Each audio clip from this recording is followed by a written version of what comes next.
Welcome to me, where suspenseful, thrilling, and mysterious stories will draw you into a world where the lines between reality and fantasy seem to blur. When the night falls, when all the sounds gradually quiet down, leaving only your own heartbeat and breathing, that's when these stories begin. Tensions, unsolved mysteries, moments that will make you hold your breath in fear or curiosity, all are waiting for you ahead. Find a comfortable seat, dim the lights, and let this sound guide you on a journey that is not for the faint of heart. I want each of you to leave a comment sharing where you are in the world. And if you are enjoying the episodes, don't forget to give a like and subscribe to the channel now. Relax. Are you ready?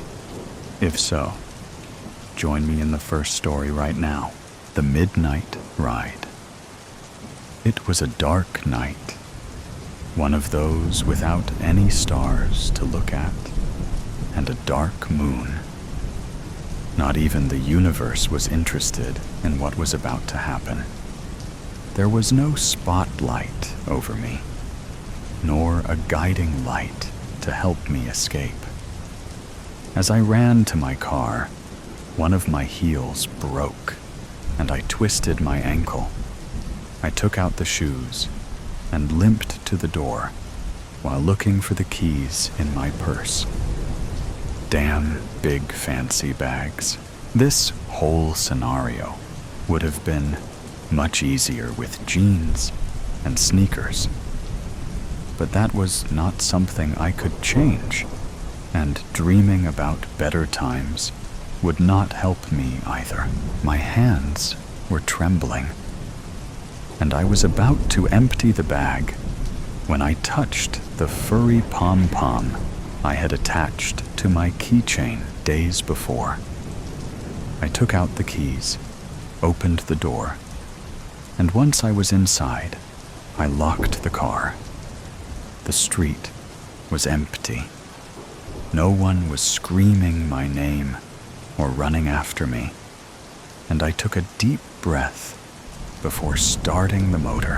When I passed the campus gates, I felt light and smiled. I was free, and I felt happy.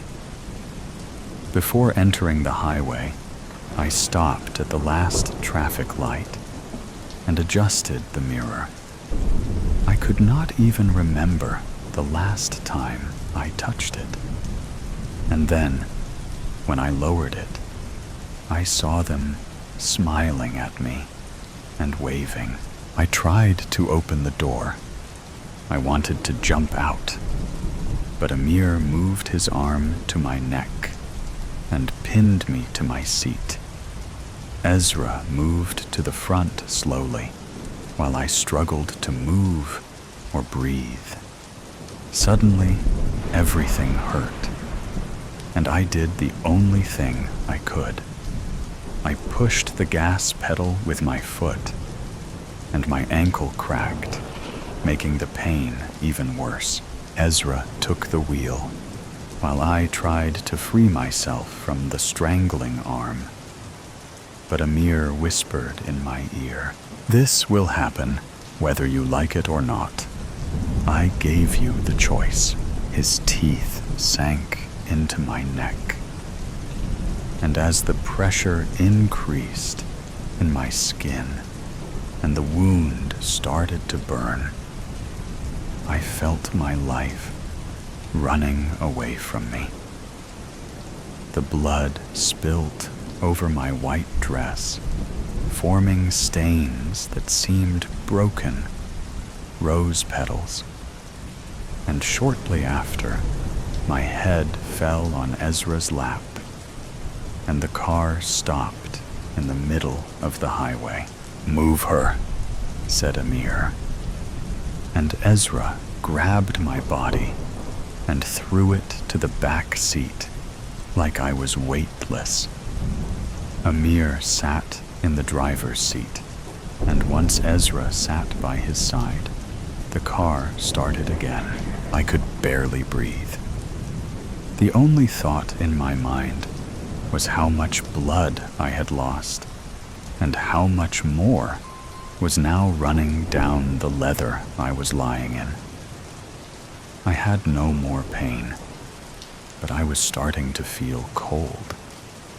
And although I wanted desperately to scream and cry, I just couldn't. He betrayed me, I thought. He's helping him. I heard the sound of the radio buzzing, and then the music. Sympathy for the devil. Really?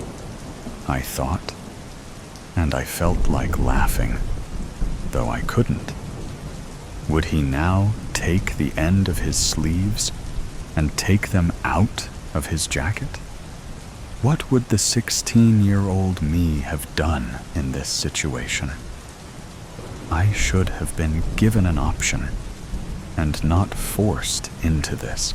The sun was rising when I woke up. Everything around me was flooded with orange light, and I felt the warmth as the first rays touched my skin. I did not want to open my eyes fully, but I understood I was not gone, at least not completely, which meant I still had the right to see the sun again.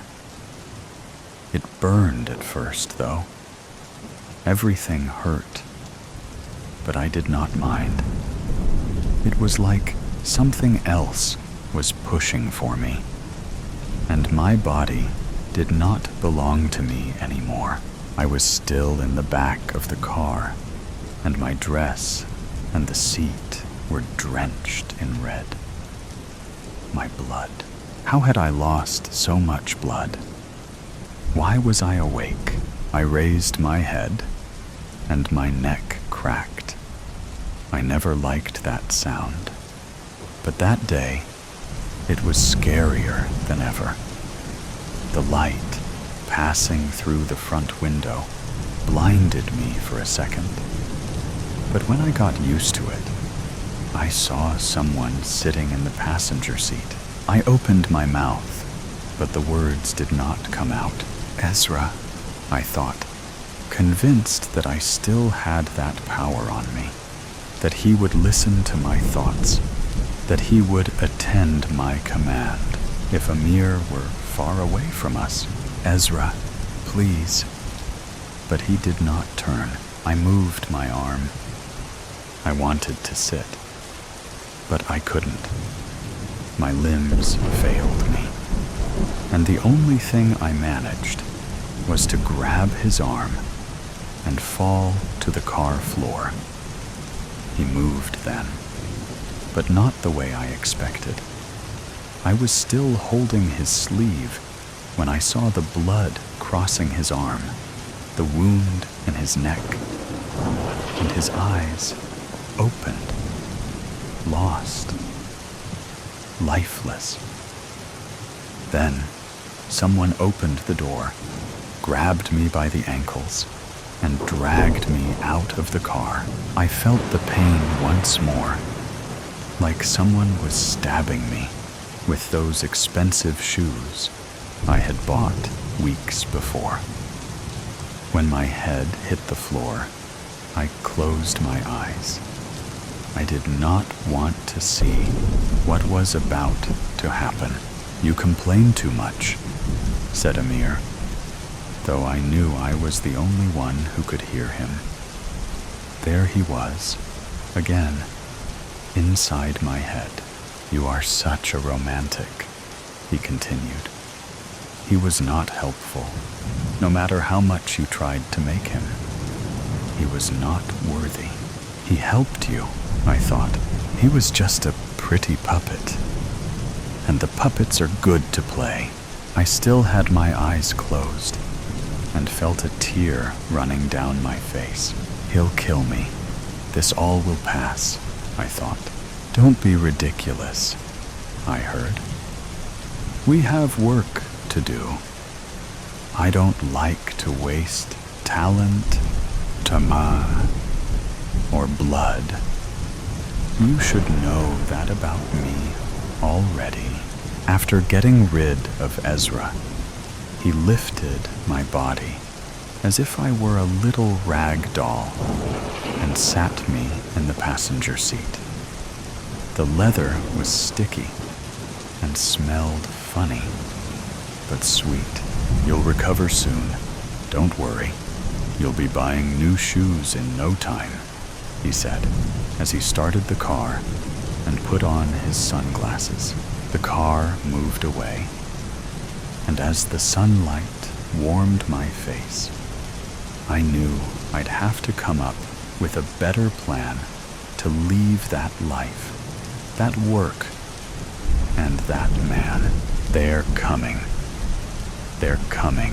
The whispers carried by the wind, the repeat of words started yesterday morning from the moment my bare feet touched the wooden planks of the wrapped-around porch. The corn swayed slowly. Anticipation, knowing they would soon pick up their speed. Sounds of the horses shifting around the fields, anxiety fueling them. They knew just as well as I did what was to come. The clouds in the distance were dense. The light around the house shined bright for now. The blanket of clouds would take that away. Soon, too soon. The pitter-patter of little feet sounded from behind me. A hand wrapping around my finger, giving a slight tug. Her bright blue eyes would be boring into me. Those beautiful eyes she adopted from her father. If only he was here, they wouldn't be coming.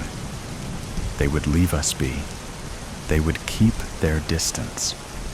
They knew what the consequences were, but no contact, no letters, no information of where he was or when he would come home, left us in the foreboding shadows.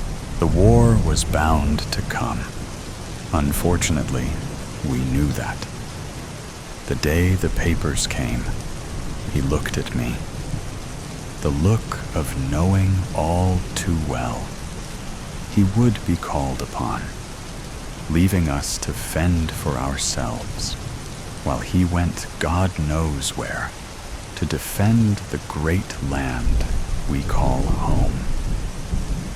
The last letter received was over a month ago now. We sent one in return within the week. Concerns the officers would come bringing devastating news filled the house, weighing the air down. Another tug released me from my trance. I looked down, mustering a smile as best I could. Guiding her back into the house, setting her up in the chair for breakfast. Eggs, toast, and fresh bacon from one of the sows lay in front of her. Coffee was the choice for me. Hunger was gone. I felt nothing of the sorts. Thirst controlled me. Coffee, water, and milk satisfied me for the time being. A bang sounded outside. My eyes snapped to see through the fogged window from grime. Something else to add to my list of things to do. The dust and dirt picking up from the fields created a layer. A goat was taking time to practice butting again, lining up to go again with one of the poles surrounding them. The clouds were closer. Too much to do before they would be here. Too little time. Another tug, this time my dress. I felt the hole in the side tear a little bit more. Another thing to fix around this place. I turned, Her shoes were on her feet, and mine were in her hands. The plate behind her was polished off, and the cup with remnants of milk sat beside it. Her head cocked to the side. A nod returned. Sliding my feet into my boots, we headed out to accomplish the never-ending tasks plaguing us. Night fell quickly, and the clouds were almost here. By morning, they would be on top of us. The sounds of the restless animals in the barn through the open window next to my bed. Creaks of the old house moving with the wind called out in various parts. The nerves, the knowing of what's coming, getting to me, all while she slept peacefully in her bed. No worries in the world, aside from making sure the animals were happy, and her father was okay. The adolescent hopes and dreams occupying her mind. Mine was screaming at me. Too many thoughts, too many fears, all flicking through, ready to explode out. The hope of tea helping the pain and pressure, all while it did nothing at all. It usually did not, but I lived by it as my mother had too. Lessons she taught me, guided me quite frequently. That being just one of them. They're coming. I shuddered with the wind as it brought that news. Constant reminders. I wanted to scream out, I know all too well. Instead, I stayed quiet, fighting to go to sleep to earn some peace. Peace would not come, however. My dreams would be filled with thoughts of them coming. My husband, my child not getting everything they need. The idea of peace is just that. An idea, a hope. There was none for me. The sounds were pounding by the time my eyes opened. Light barely came through the windows. The clouds were here, and so was the shadow. My feet pounded, carrying me out onto the porch. The corn stalks now looked like they were laying down, the wind rearing its ugly face. They're coming, they're coming, they're coming. The words pounded into me. My eyes watered, dirt flying into them. I felt my way to the sink, rinsing them out as best I could. Turning, she was behind me again, head cocked to the side. Quickly fixing oatmeal, she ate while I worried. Opting to give her time off today, I set her up with her favorite things in the living room. Not before getting her dressed in her Sunday best. No hair out of place, and a bow matching her shoes. The wind howled outside.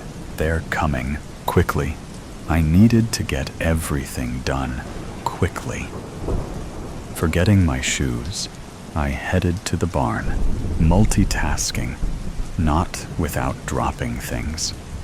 The grime now covered me, just as it did the windows. Hurry. You must hurry. Stepping out of the barn, a cloud of dust was nearing. Pounding of horseshoes coming down the way, carried with the wind, just as the words did. They're coming. Minutes. A matter of minutes. And they would be here. The dust rounded the drive at the far end of the field. My feet ran me into the house and to the bathroom. Grabbing a cloth, I wet it down and scrubbed at my flesh. The grime coming off, slowly it felt. I was running out of time. Finally, getting the last mark off, I put my Sunday best on, running my fingers through my hair. Standing in the doorway, she was beside me, watching the cloud of dust get closer. They're coming. The wind howled again. They're coming. Do not step on the blue. Obsessions are insidious. They take root in the mind like a silent poison, creeping into every thought and distorting our perception of reality. They tug at us like an unseen current, pulling us away from the shore of reason, dragging us into dark waters where escape becomes a distant memory. Slowly, they drive us toward reckless decisions, choices that harm not only ourselves, but ripple outward, touching everyone we care about. Norman Sykes walked the coastal road, the sea stretching endlessly beside him. The soft murmur of the waves was a lullaby, hypnotic and soothing. As he passed a weathered sign, something stopped him. He took a few steps back, brushed a stray lock of hair from his eyes, and read it again. Do not step on the blue. That's odd. It usually says, do not step on the grass, he murmured, his voice barely above a whisper. His gaze wandered instinctively toward the sea. Countless tangerine peels floated aimlessly on the surface, moving in lazy, slow circles. His breath caught. Then he woke with a jolt, his heart thudding violently in his chest. The same dream. Again, at 50, Norman had spent much of his life trapped in the clutches of obsession. He twisted door locks over and over, checking them again and again until certainty, that cruel illusion of control, settled in. There were mornings when he turned back mid-commute to ensure he hadn't left something behind, arriving late to work, to appointments, perpetually out of sync. But none of his compulsions held the weight of this fixation that had sprouted from a dream. It wasn't fear, it wasn't terror, but for reasons beyond his grasp. It consumed him. Without thinking, he began avoiding anything blue. His favorite navy suit, long tucked in the back of the closet, was now hidden away. The blue blankets he once loved were packed into storage. He even took down paintings that had a hint of blue, as if erasing the color would free him. But the dream did not relent. One evening, as he mentally cataloged every trace of blue still clinging to his life, his eyes fell on his reflection. And there they were, his deep, piercing blue eyes staring back at him. Once they had drawn people in, captivated them. Now they repulsed him. A few hours later, Norman walked out of the ophthalmologist's office, his new black contact lenses hiding his gaze. He then bought a pair of brown-tinted sunglasses to dull the sky's unrelenting blue. It helped. A little, blue was fading from his waking world, but it still haunted his dreams. The nightmares continued, night after night. One day, exhaustion took hold of him. His legs trembled under the weight of sleepless nights.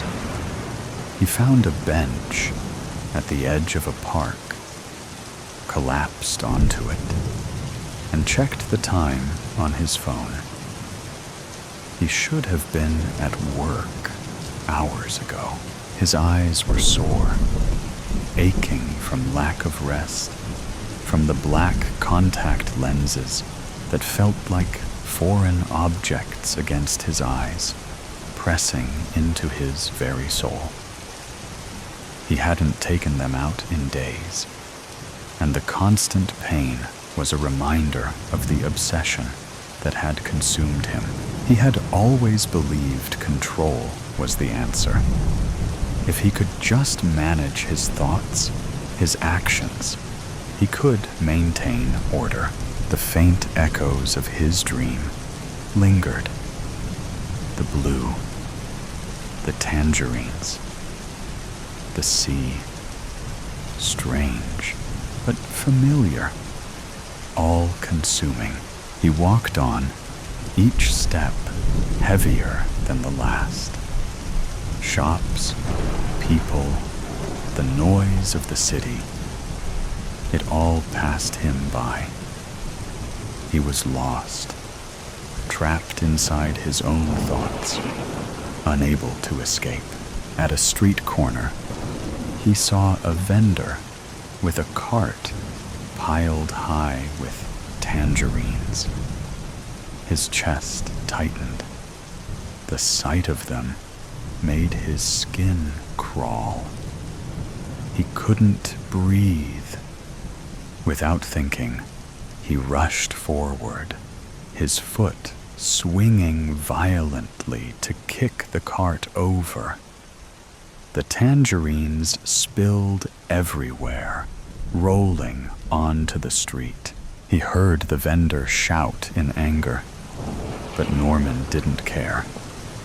He had to escape. Days bled into nights, and still he refused to sleep. It was the only way to avoid the chaos in his head. Then one morning, as he drove to work, exhaustion gnawed at him. His eyes burned, both from lack of sleep and the contact lenses that hadn't been removed in days. The pain was unbearable. He stopped at a red light, gripping the wheel, rubbing his aching eyes. Behind him, impatient horns blared. He assumed the light had turned green. Half blind, he pressed the gas pedal. His foot felt heavy, disconnected, as if it didn't belong to him.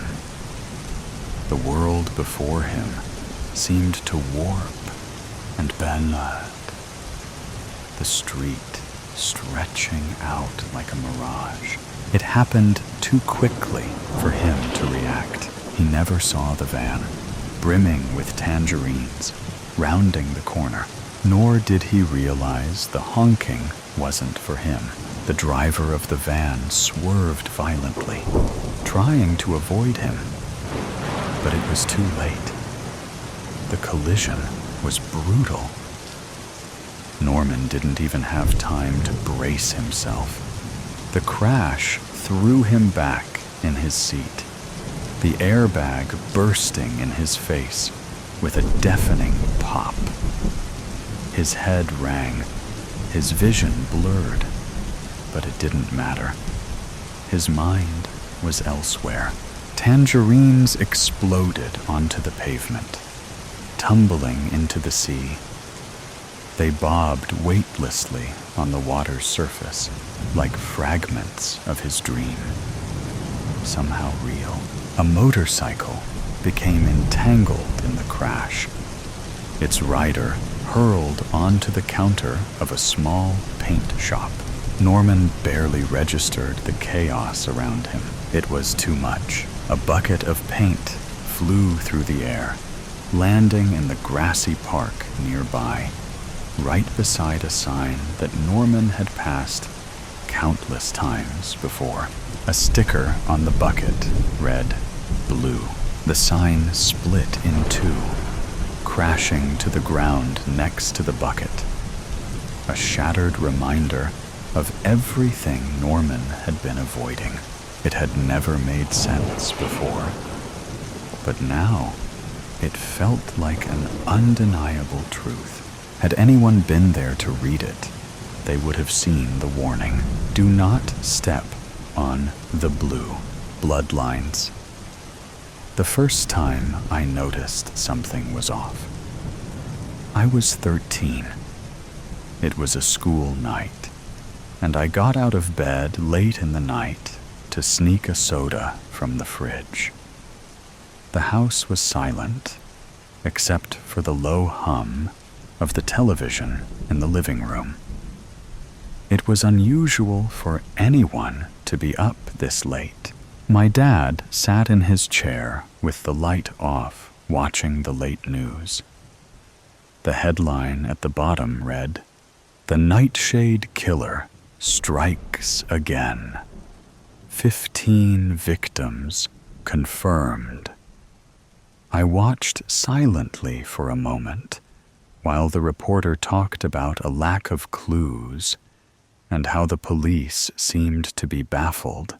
I remember the way my father's lip twitched as he sipped his whiskey, almost like a smirk. He noticed me standing in the doorway, and in a blink, his expression softened, becoming familiar and warm. "Hey, champ, can't sleep?" he asked as he muted the TV and rose from his seat. I told myself I had imagined the smirk. I must have. The encounter stirred memories of hearing my dad coming and going at late hours.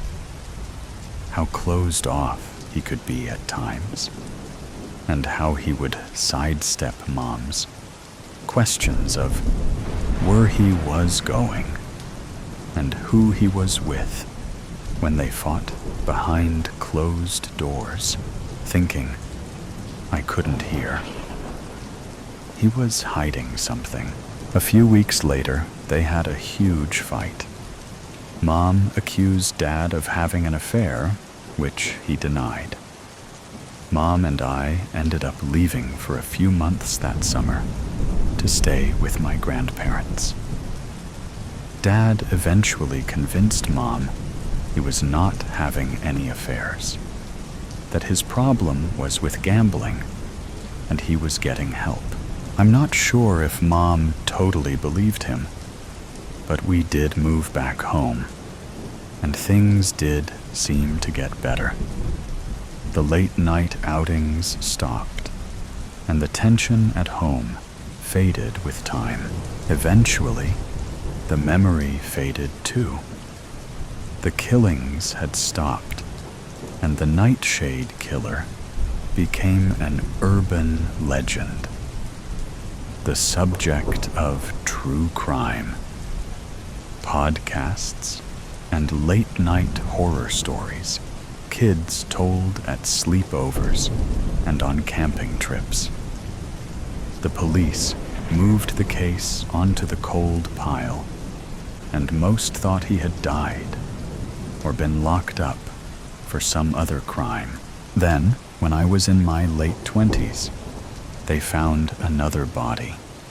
The same victim type, the same ritualistic markings, and the same precision. The Nightshade Killer was back.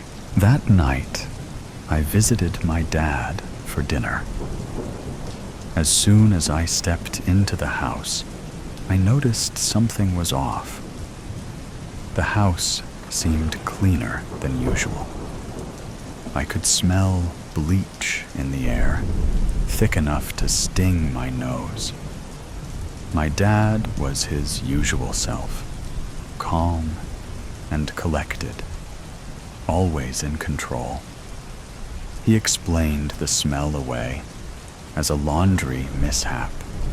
He was still not used to doing it after Mom passed last year. During dinner, we talked mostly about me. Dad wanted all the details of how my life was going, all that I was willing to provide anyway. He asked about my work, life in general, and if I was seeing anyone yet. That is when I saw it. A faint red stain on the cuff of his sleeve. I got a good look as he poured a glass of whiskey for himself. The sight stirred something in the back of my mind that kept me up that night. That stain wasn't wine. It wasn't ketchup. It was blood. I knew it was. I remember the smirk. I needed proof. Real proof. The next day, I used my spare key to let myself in while Dad was out. My hands shook and felt more nervous than I expected. Not at the prospect of getting caught, but of the possibility of what I might find. The smell of bleach wasn't as strong, but it was accompanied by something else now. Something almost metallic. I made my way through the house systematically until I got to the basement door. It was locked. I don't remember the basement ever being locked. Using a bobby pin and a skill I picked up as a rebellious teenager, I clumsily picked the lock. The metallic smell hit me as the door opened.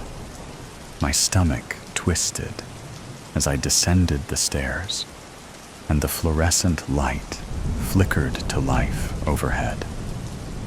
The air was damp and cool, and as I reached the bottom and turned the corner, I saw them, trophies. Photographs of women with terrified looks on their faces, and a date written on each one, neatly arranged on a workbench. Next to them, a stack of old newspaper clippings dating back to the first nightshade killings. In the far corner, a freezer with a padlock and a collection of knives laid out across the top, looking freshly cleaned. I didn't need to open the freezer. I already knew what I would find. A creak on the stairs made my blood run cold. "You shouldn't have come down here, champ." I turned slowly as Dad came around the stairs. His hands in his pockets, he watched me for a moment. His face showed no sign of fear at being found out, or anger that I had intruded. It was something more like patience, like he had been waiting for this moment my whole life. "It was you the entire time." My voice barely worked. I wanted to run and to throw up, but I couldn't move from that spot. Some sick part of me, something twisted and wretched in my blood, had to hear the word. I needed to hear him say them. "You killed them all?" "Yes." No hesitation, no remorse, just calm and collected as always, and merely stating a fact. "And now you have a choice to make."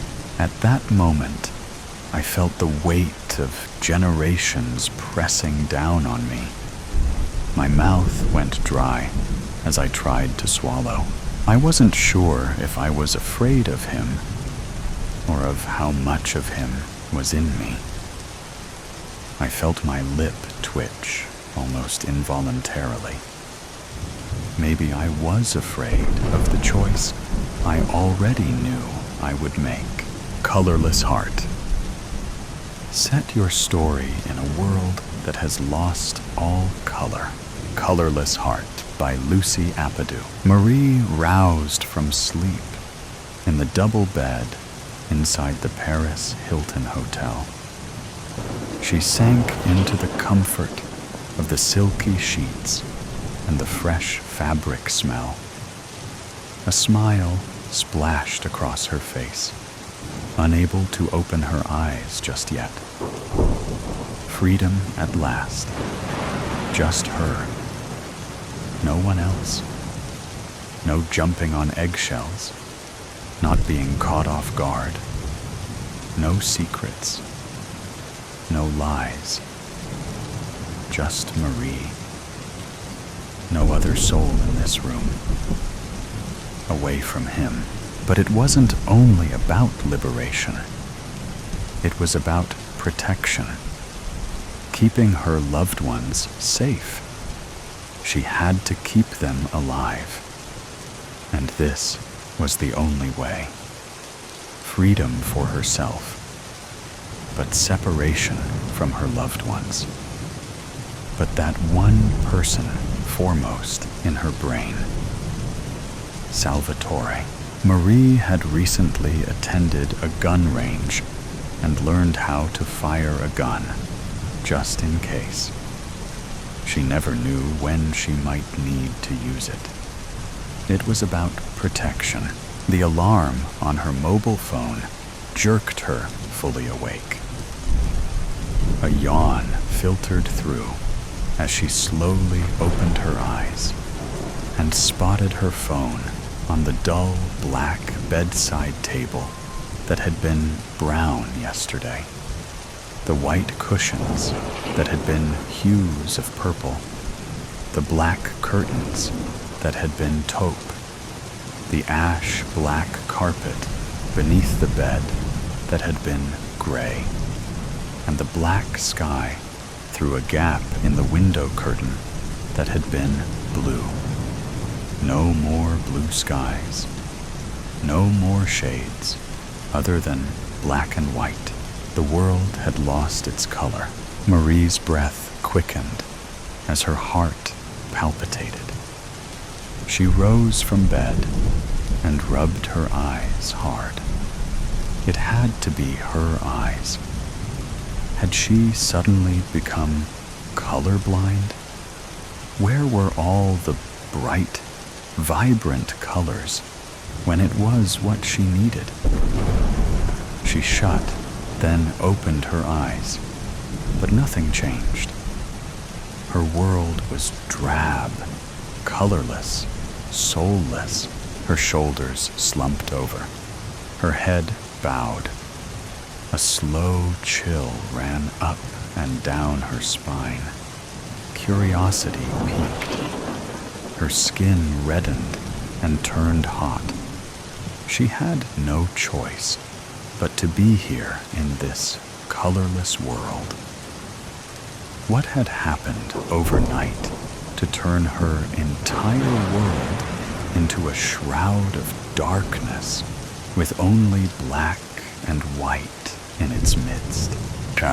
Marie wandered outside the hotel, lost in a world where she knew no one. She had left Melbourne to make a fresh start in Paris, so nobody would find her. So he couldn't find her.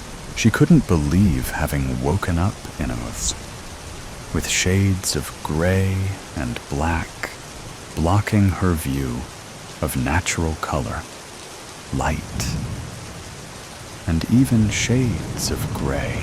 A bench with a view of the River Seine looked inviting as she made her way over, put her bag down, and stared at the calm ripples with a view of the majestic Eiffel Tower. Sailing boats anchored in the water.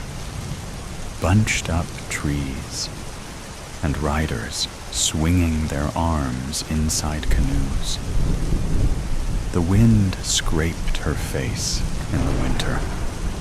Nothing but black and white. Marie flashed back to her former life. Back home where she worked as an interior designer, married to a man she didn't love, and friends who would most likely understand her escape. Yesterday, her world was dark, but today, after she awoke, it became darker, grittier, and scarier. Did this lack of color mean something?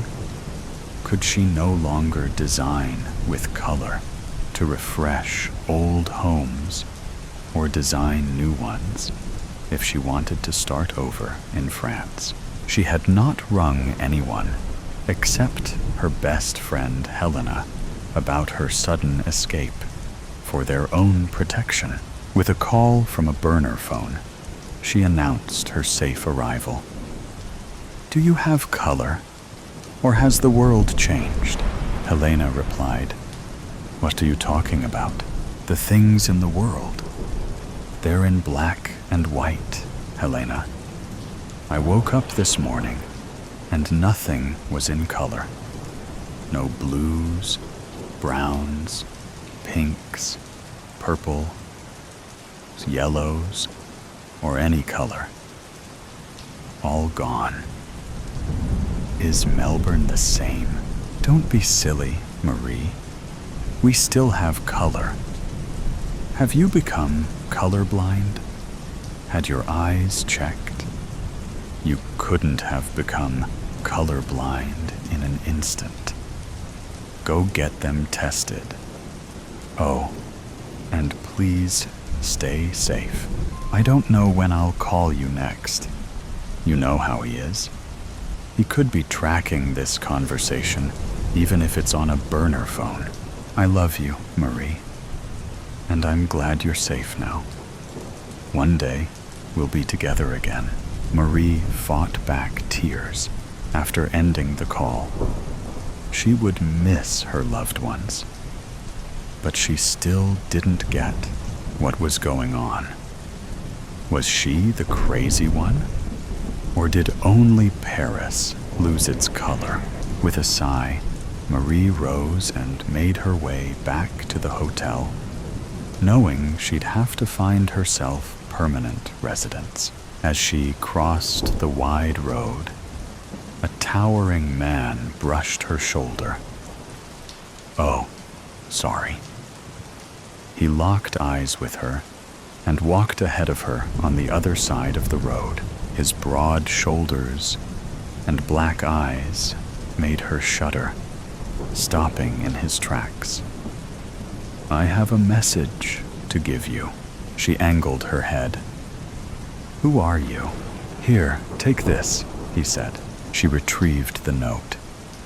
He watched her. Who the hell was this guy? And why was he making her nervous? "Who are you?" "I'm just the messenger, lady. Read the note." "Who sent you?" He inched his way closer. Benny did. "Now read the note." "No. Not again." He found her. Would this bastard ever leave her alone? With a shuddering breath, she unfolded the note, her hands shaking, and the back of her neck sweating. Bits of her skin prickled. What was this? She had to be dreaming as she read the note. Her vision blurred, as if the words weren't real. The threat wasn't real. "Meet me in front of the Louvre tomorrow morning, 9 a.m. sharp, or someone you love dies." The same old threats again.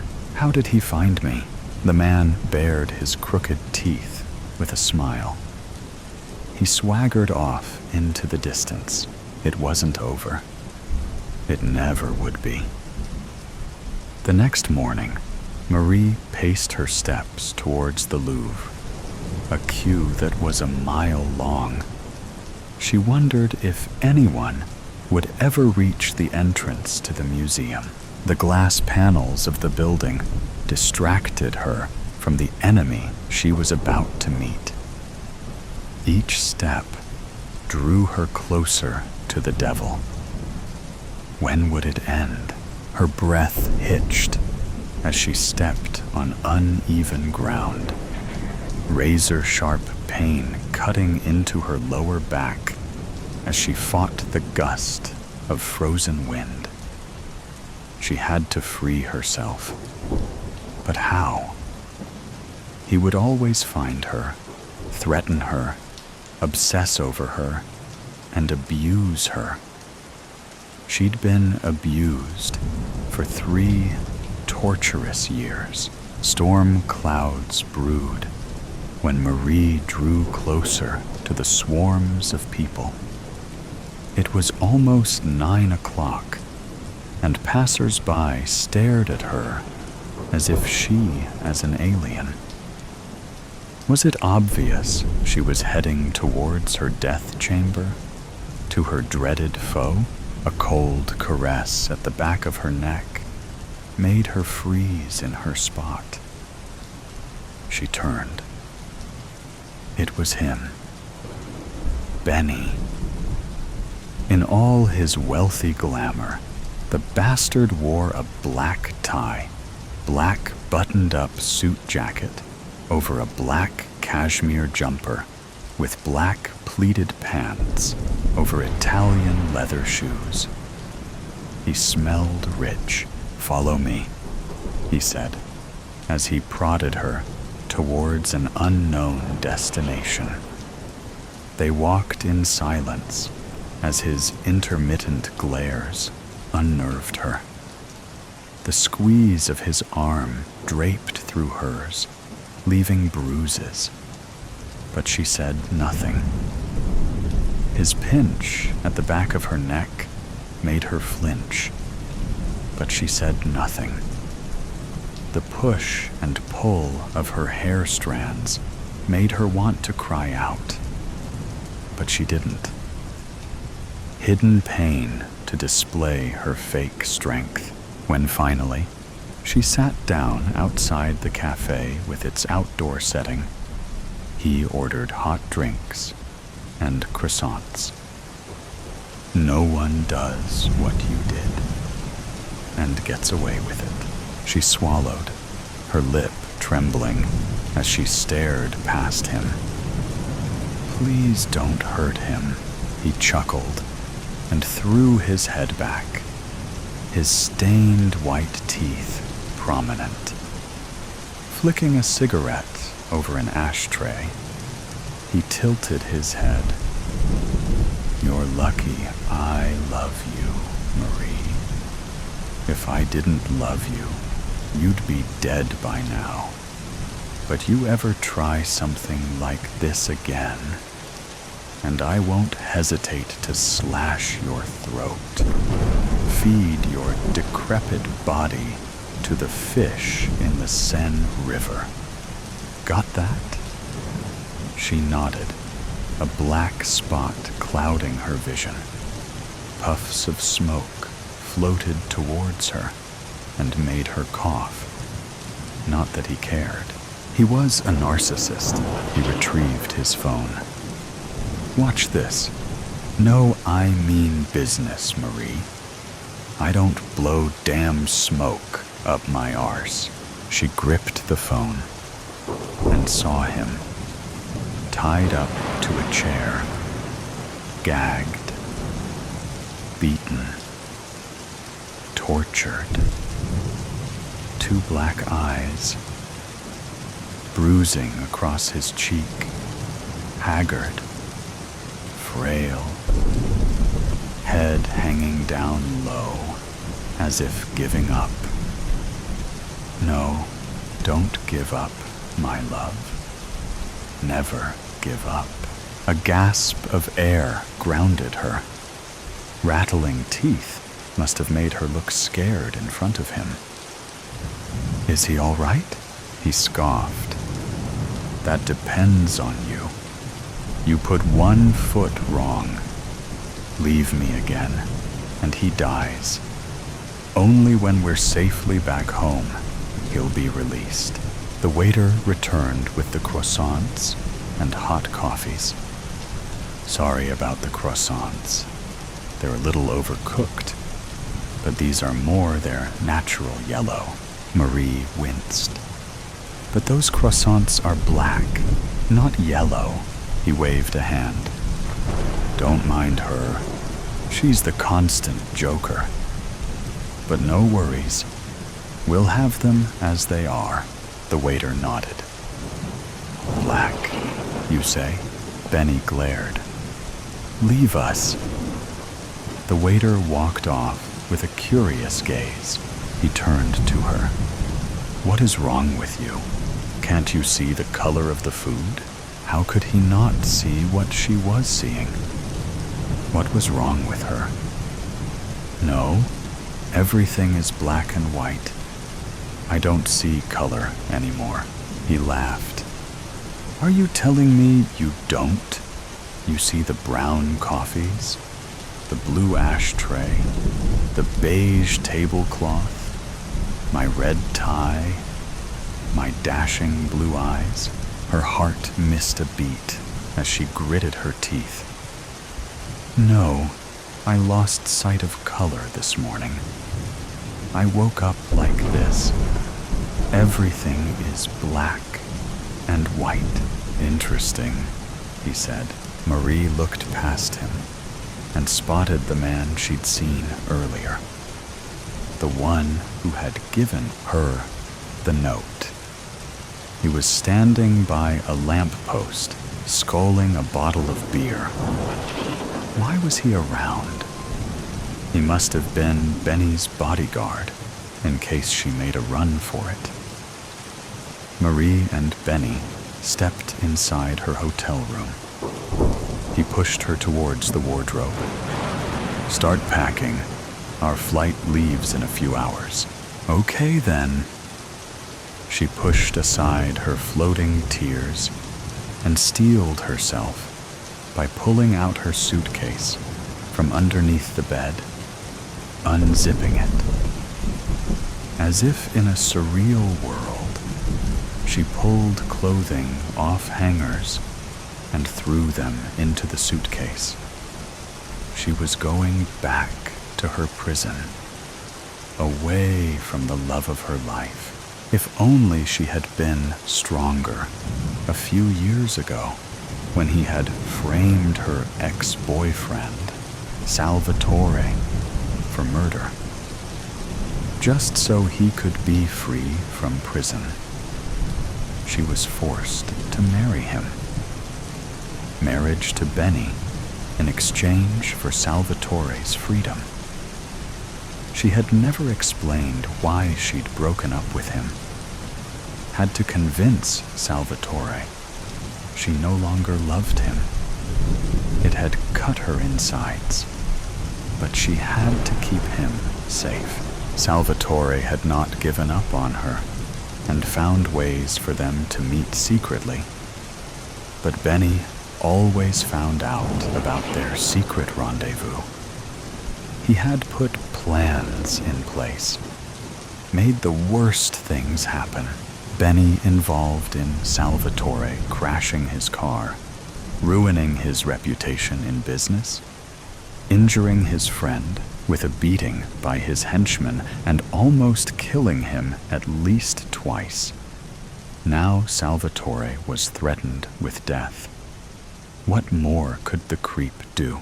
"I'm having a shower," he said. She sat on the bed. How could she go back with him? But she had no choice when Salvatore would die if she didn't. Benny's phone lay on the bedside table. Curious, she picked it up and found his recording. Salvatore was still tied to the chair, still tortured and broken. But wait, something was weird about this video. The actions were the same. His movements repeated in a cycle as if it was on a loop. This wasn't her true love life. This was a fake video. It had to be. Could Salvatore have arranged this? Outsmarted Benny again? She smiled to herself. Now she had a chance to do something. Fight him. Hurt him. But no, she wasn't a violent person and had morals. Nothing like Benny. What could she do? Run away again? But Benny might pursue Salvatore and never stop. He would never stop finding her until his own death. She knew that. So what could she do? She could never reason with a crazy person. A knock on the door made her jolt in her spot. It could be anyone. Her heart racing, she slowly opened the door and flinched when the man from earlier pushed past her. "Where's Benny? What are you doing here?" the man whispered in her ear. "Listen, Salvatore will set you free. Get out of here," she swallowed, her vision blurring. What? The back of her neck sweated as one ear listened in on Benny in the shower. "No time to talk. Leave. Now. We'll take care of this." She was right. It was a fake recording. He'd escaped. Where is he? The man swung the gun in his hand, scanning past her. "He's closer than you think. Go now." Her heart soared, and a spot of color flashed in her vision. But only fleetingly. It turned black and white again. What in hell is going on here? Benny grasped something from his back pocket. "Why are you here?" The man shrugged until reaching his side pocket and shooting towards Benny, who shifted to the side, the bullet grazing his cheek. But Benny pulled out his own gun and took aim. The gun hit the man square in the chest. He fell back against the door with a thud. Marie quaked. It was over. No love, no freedom. "You will never leave me." "Never, Marie. Get that. Nobody will ever take you away from me. Grab your things. Hurry up." He shifted the strange man's body to the bathroom, blood pouring out of him like a tap.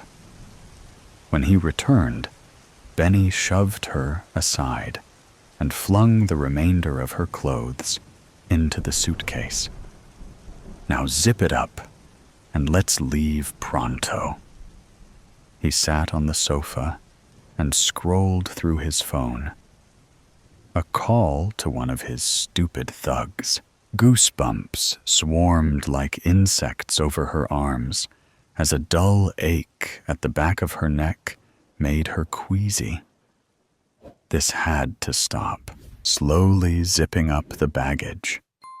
A shuffling sound underneath the bed made her think she was hearing things. But no. She spotted a shoe protruding from the corner as someone glided further to the edge near the bedside table. Salvatore appeared and placed a finger across his lips, hefting a gun. She moved towards Benny, pulled the suitcase off the bed, and retrieved her bag. "I'm ready." Salvatore flung himself in the open and approached Benny with an aim of his gun. Put your hands up. Now. Benny flinched. You have a death wish, don't you? You might have got away from my men, but you'll never win this war. I will fight you to the death, Benny. I don't care if I die, so long as Marie goes free. Free from your dungeon. Free from your psychopathic world. You loser. He faced Marie. Go now. I'll take care of this. She shook her head.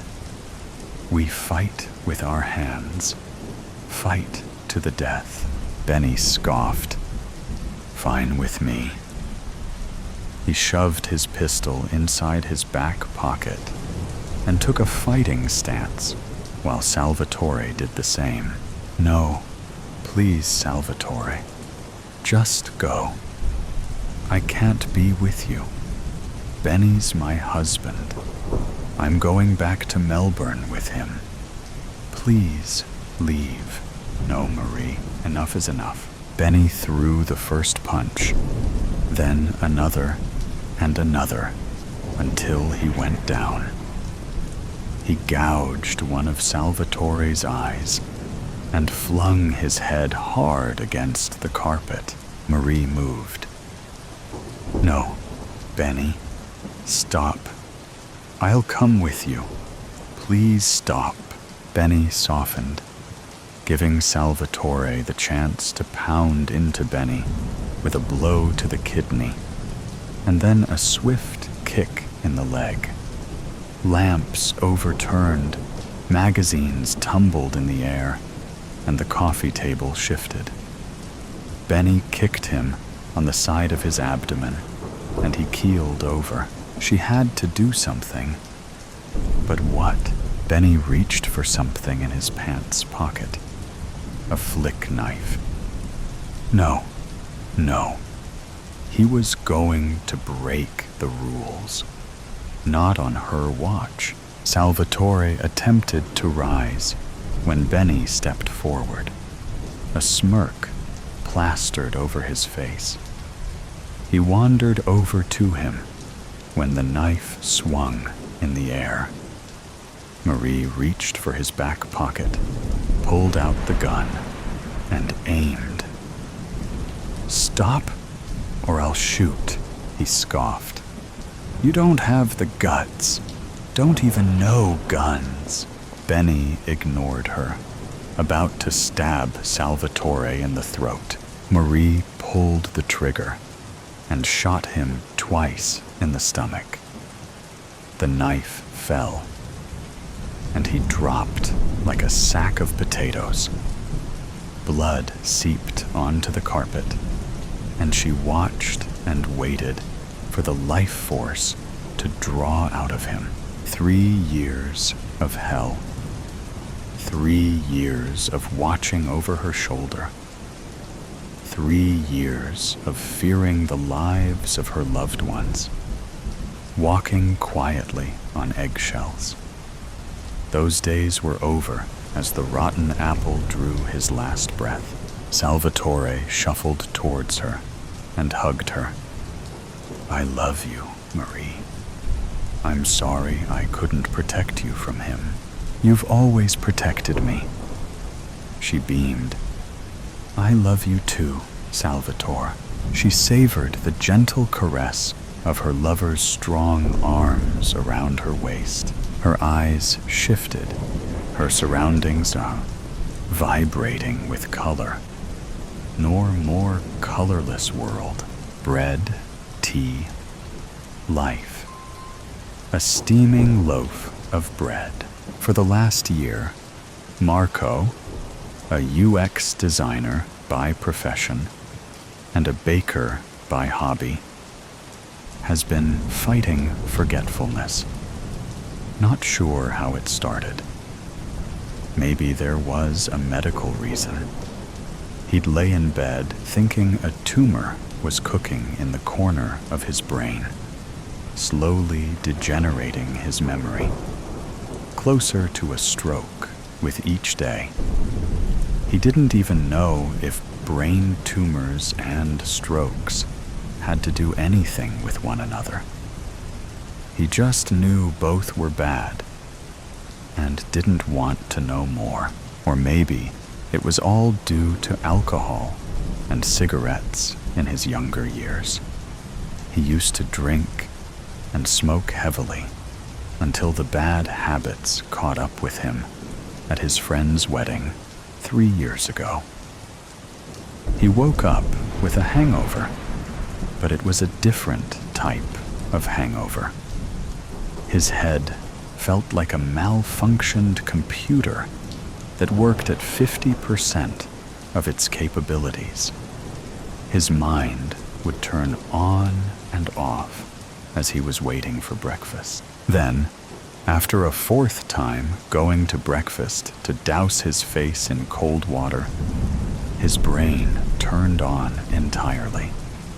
He could almost feel the full power of consciousness kicking in. The probability that it might not happen next time scared him. Or maybe it was due to that tick bite he got 2 years ago. 2 weeks later, it turned out he had Lyme disease. It was discovered early, and he drank antibiotics. But you never know. Or maybe, actually most likely, it was because the sorry excuse for a human that was his wife was driving him crazy. Constantly nagging, never was everything fine, always something wrong. And it was him that needed fixing, never her. Or if she needed fixing, it was because of something he had done, even when what he was doing was good. For example, back when he didn't have a sustainable income, life was bad because she was carrying the financial weight. Then, when the tables turned and he became the one bringing in the money, life was bad because she felt useless. Then, all the diseases. One day, it's breast cancer. Then it's leukemia, only to be suspicious of an unknown bone disease. Next, the mental issues, bipolarity, anxiety, panic attacks, depression. Marco had no problem with any of those. He was there to help. What ticked him off was the nerve to complain about his behavior when he had a bad week. It was understandable if she was in a rut, but God forgive if it was the other way around. Then, he was a selfish and cold-blooded bastard. All of that was the reason for his panic attacks. Marco has never had them before as long as he could remember. Then, he'd get sudden panic attacks while waiting for her to finish her shopping or while on a bus. It would happen out of the blue. He'd have a perfect day, then a sudden surge in the brain and panic. The result was panicking about a possible next panic attack. He couldn't remember if this was before or after his friend's wedding. It was a long time ago. Too many events to remember the exact time. Finally, the tea. The apartment was full of tea. Green tea, black tea, Earl Grey, matcha, chamomile, Desert Delight, 1001 Nights, the Gauss flights. All these general and random names. And okay, it was fine. Nothing wrong with someone enjoying tea. But she'd buy one. God knows it would be outside her budget, drink it once, and then leave it in the cupboard, like a lunatic collector. But instead of LP records, it was tea. Anyways, Marco stopped for a second. What was he doing again? It was always like this. He'd be doing one thing, start thinking about her the next, get angry, and then forget about closing the fridge door. He looked at the still hot loaf of bread. He took the knife and cut into it. Steam was dancing from it and mixing with the kitchen. A perfect concoction of tasteless air and oven-fresh pleasantness. Then he looked at a small bottle next to it. Was he really going to poison her? What a crazy thought. He still couldn't believe how he managed to get his hands on the poison. The poison needed to have no flavor.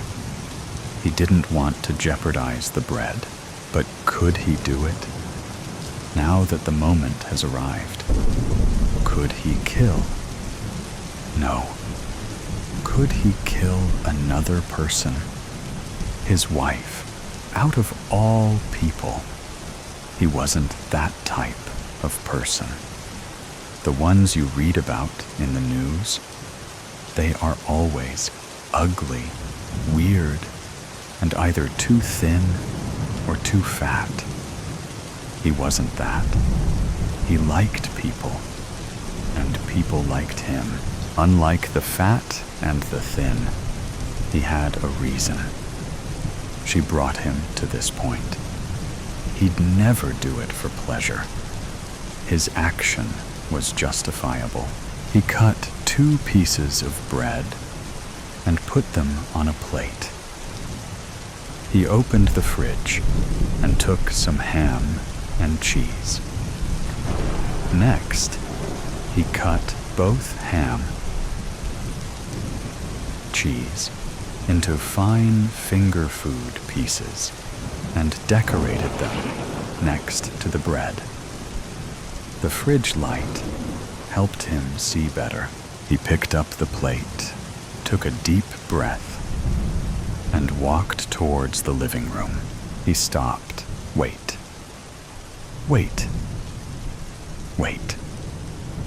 Did he put the poison in the dough before baking the bread?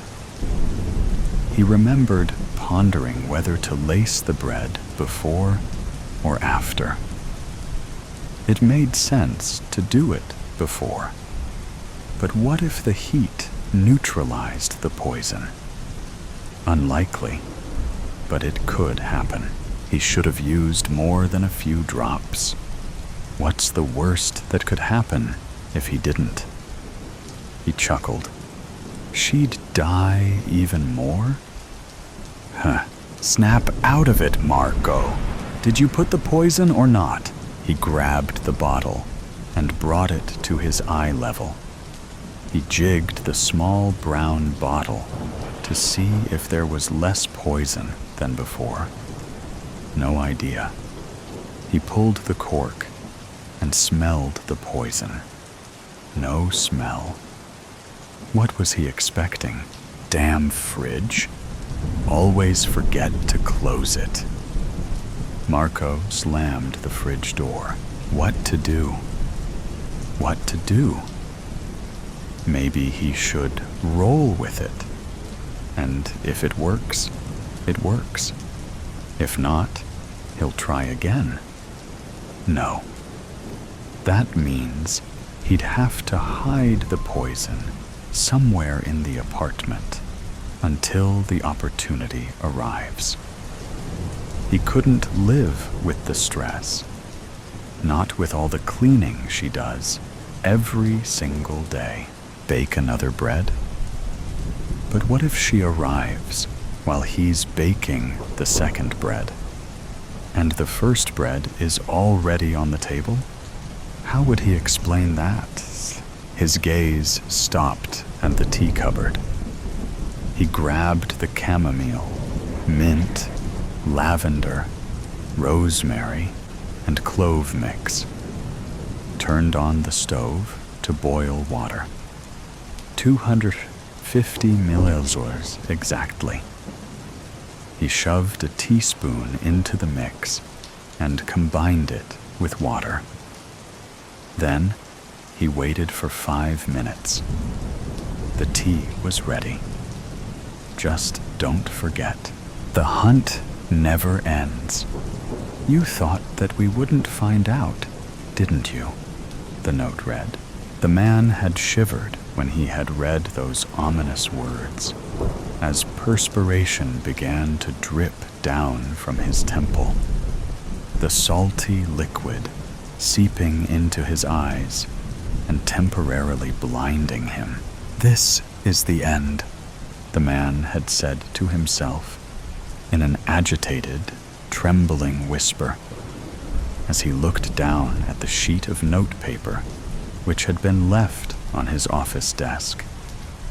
He glanced around at the other employees to see if anyone was looking his way, giving him some indication on who had left the message. But all of them were engaged in their own little world of toting up the facts and figures which were constantly coming through on their computer terminals. What had caused this man to turn deathly white and feel so nauseous? How had those 9 little words on the page that had now turned his world completely upside down come to cause him so much anguish and despair? That unhappy event had happened a week before. So let us now find out what had caused this man, Henry Miller, to end up in this now distressing location where he now found himself. At this moment, he was looking between the slats of a Venetian blind, observing the street outside, and trying as best as he could to remain unseen from the road in front of the building, where he now cringed, frightened out of his wits. How had it come to this? He thought. Last week, he didn't have a care in the world. All was going well at work. And then came that note, and he found himself involved in something that had instantly changed his life. And now he was on the run, constantly looking over his shoulder, and at this moment hiding in this abandoned building, a structure that had a large sign outside stating that it was condemned and would shortly be torn down. So, how long could he remain here before he had to find another place of sanctuary? The year is 1948. The war is over.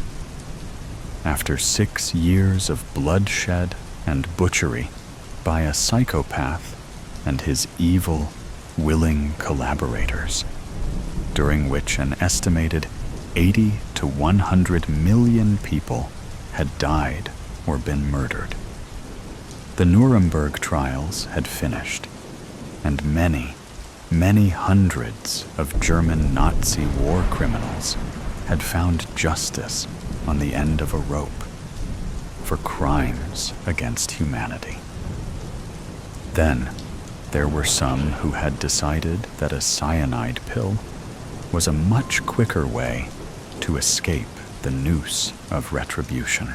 Others, seeing that the end was near, had made their getaway before the Russians entered Berlin and tortured them, finding their way to South America, where many of them lived for a while, trying to evade the men from the Simon Wiesenthal organization, people dedicated to finding every last Nazi and bringing them to justice. headed by their leader, a man known as the Nazi Hunter, who was a Holocaust survivor.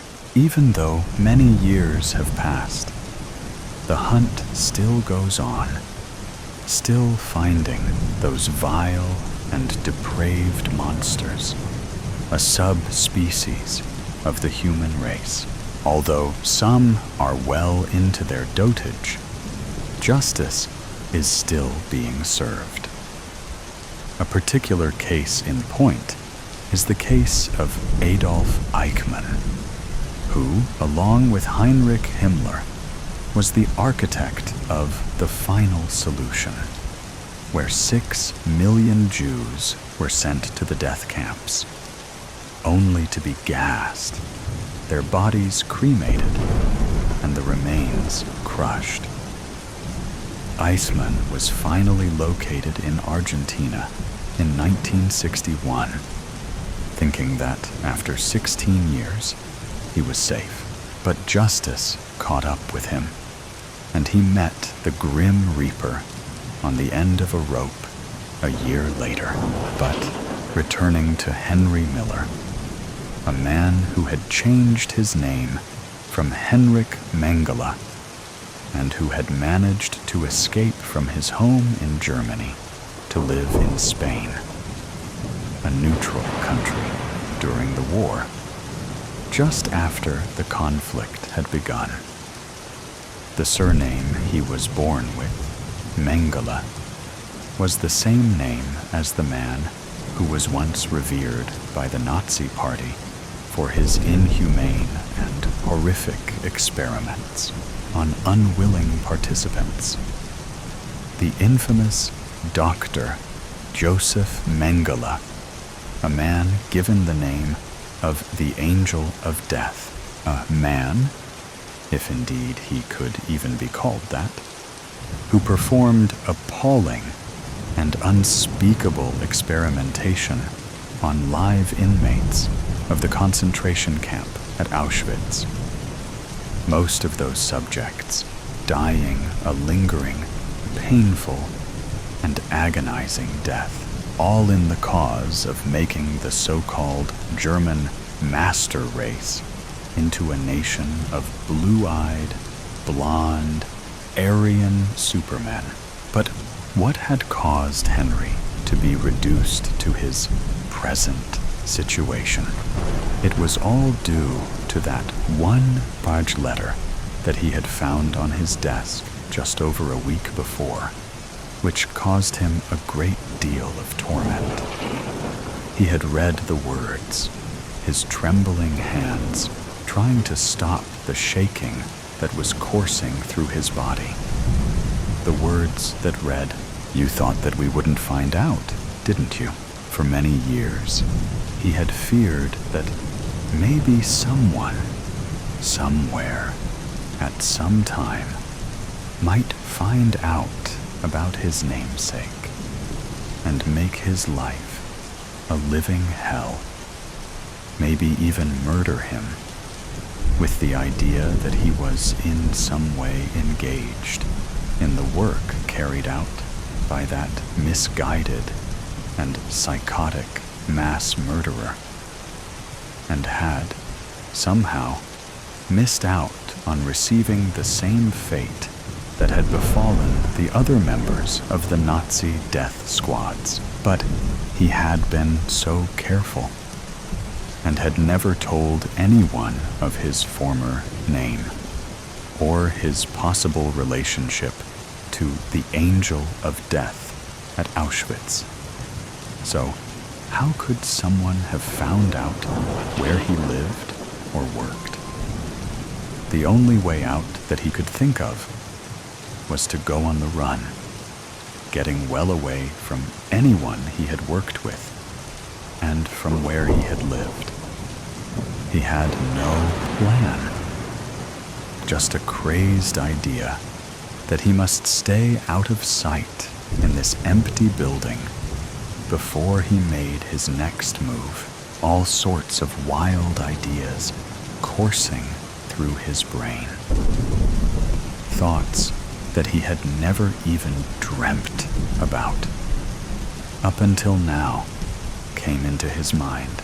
It was a few weeks later in the office where Henry had formerly been employed, a place from which he had mysteriously disappeared some time previously, without explanation. One of the other employees who had worked with him had just read an article in the newspaper that had shocked him. It mentioned that his former workmate had been found dead in an abandoned building, having seemingly committed suicide by ingesting a cyanide pill. As tears welled up in his eyes, he murmured words that he found extremely difficult to say. "Henry, what happened? Why did you do it? Just as your friends here were organizing a surprise party for your birthday. You tried so hard to keep it a secret, and you thought that we wouldn't find out, didn't you?" The drought. Summer died 50 years ago, and autumn never came. The sky was a hard shell of endless blue, unbroken by clouds, as if God had dipped his paintbrush in cobalt and forgotten to rinse it out. Heat waves shimmered off the asphalt like restless ghosts, and the air tasted faintly of burnt rubber and dust, the stale breath of a town stuck in time. Cedar Ridge had always been small, a thumbprint on the back roads of nowhere. There were farms, of course, though most had dried up and blown away with the last real rain. What remained were brittle corn stalks, blackened and skeletal, standing in neat rows like mourners at a graveside. The few farmers left mumbled about drought-resistant crops, but spoke of miracles with the same dry hopelessness they reserved for paying taxes. Rust scabs bloomed on the water towers, and the gas station on Main Street had stopped carrying windshield wiper fluid years ago. No need for it when the sky never wept. They still sold beer, though, and on days when the heat pressed down like a fist, the townsfolk gathered in the shade of the Sinclair station's green dinosaur sign, cold cans sweating in their hands. It was there, leaning against the faded scales of that prehistoric beast, that Tom Weaver saw the stranger for the first time. The man came walking up the road from the south, where the horizon quivered like molten glass. He wore black, a suit crisp as a knife edge, and carried a battered leather suitcase in one hand. A wide-brimmed hat shaded his face, but there was something unsettling about him, even from a distance. He didn't stumble or waver in the heat the way normal men did. His stride was steady, purposeful, as if he carried winter in his pocket. "Ain't seen a salesman in years," muttered Earl Granger, wiping sweat from his forehead with a grease-streaked rag. "What the hell's he sellin'? Coffins?" The man chuckled, low and uneasy, but Tom's beer went sour on his tongue. Something about the stranger's silhouette made his skin crawl. The sharp angles, the way shadows clung to him like cobwebs, even in the brutal sunlight. The man in black reached the edge of the group and tipped his hat politely. His eyes were a pale, icy blue, startling against the deep tan of his weathered face. He looked like someone who'd walked a long way and hadn't found what he was looking for. "Gentlemen," he said, his voice smooth as polished stone. "Mighty warm today, isn't it?" Earl snorted. "Been warm every damn day since Truman was president. What's it to you?" The stranger's smile didn't reach his eyes. "Oh, I'm just passing through. Thought maybe you fine folks could help me with a little business matter." Tom narrowed his eyes. "What kind of business?" The man set his suitcase down with a soft thud.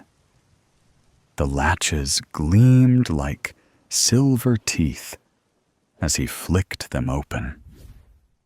Inside, nestled against dark velvet, were rows of gleaming vials filled with liquid that shimmered like captured moonlight. "I sell weather," the man said simply. There was a beat of stunned silence, followed by a bark of laughter from Earl. "Weather? You gotta be kidding me. What's next? Bottled air?"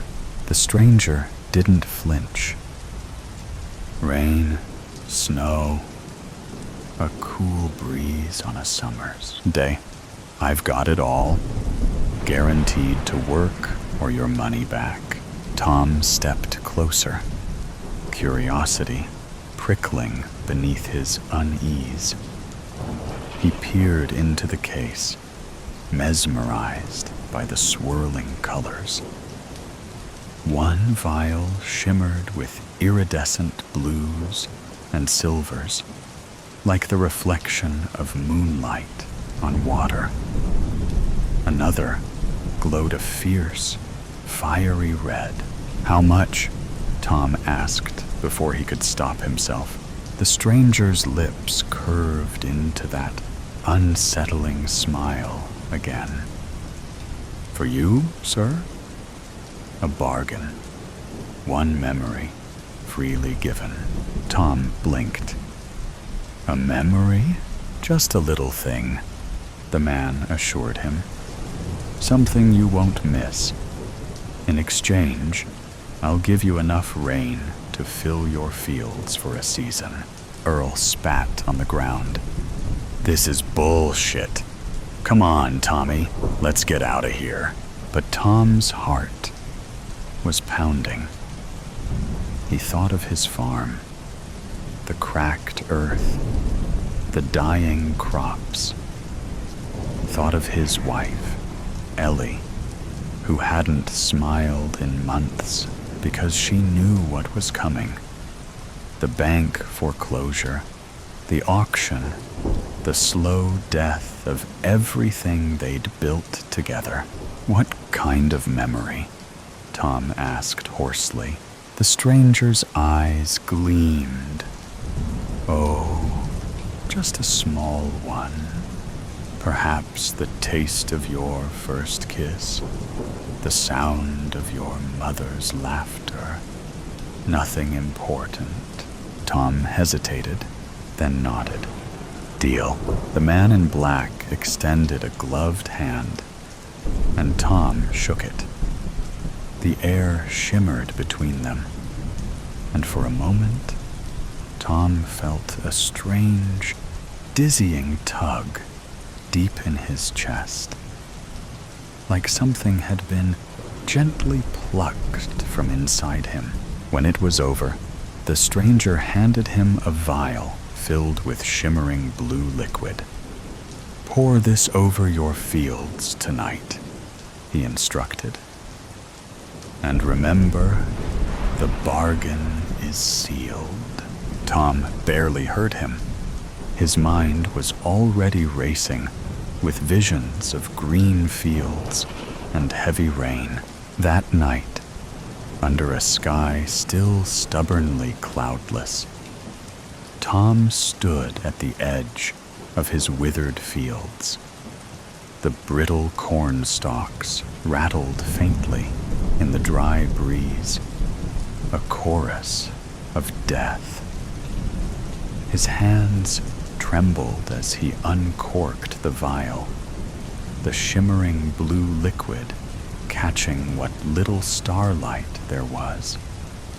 The scent hit him first, clean, sharp, like distant lightning and wet pavement after a storm. It was a smell he hadn't known in years. Taking a deep breath, Tom tilted the vial and let the liquid trickle out. It splattered onto the cracked, dust-hardened earth with a faint hiss, vanishing almost instantly into the thirsty ground. He watched, breath tight in his chest, waiting for something, anything, to happen. At first, there was only soot, thick and suffocating. Then the earth shuddered beneath his feet, subtle as a heartbeat, but growing stronger. The low, primal growl of thunder rolled across the sky, distant yet powerful, like some ancient beast awakening from a long slumber. The wind shifted, cool and damp, carrying with it the promise of deliverance. A single drop splattered against Tom's forehead, cold and startling.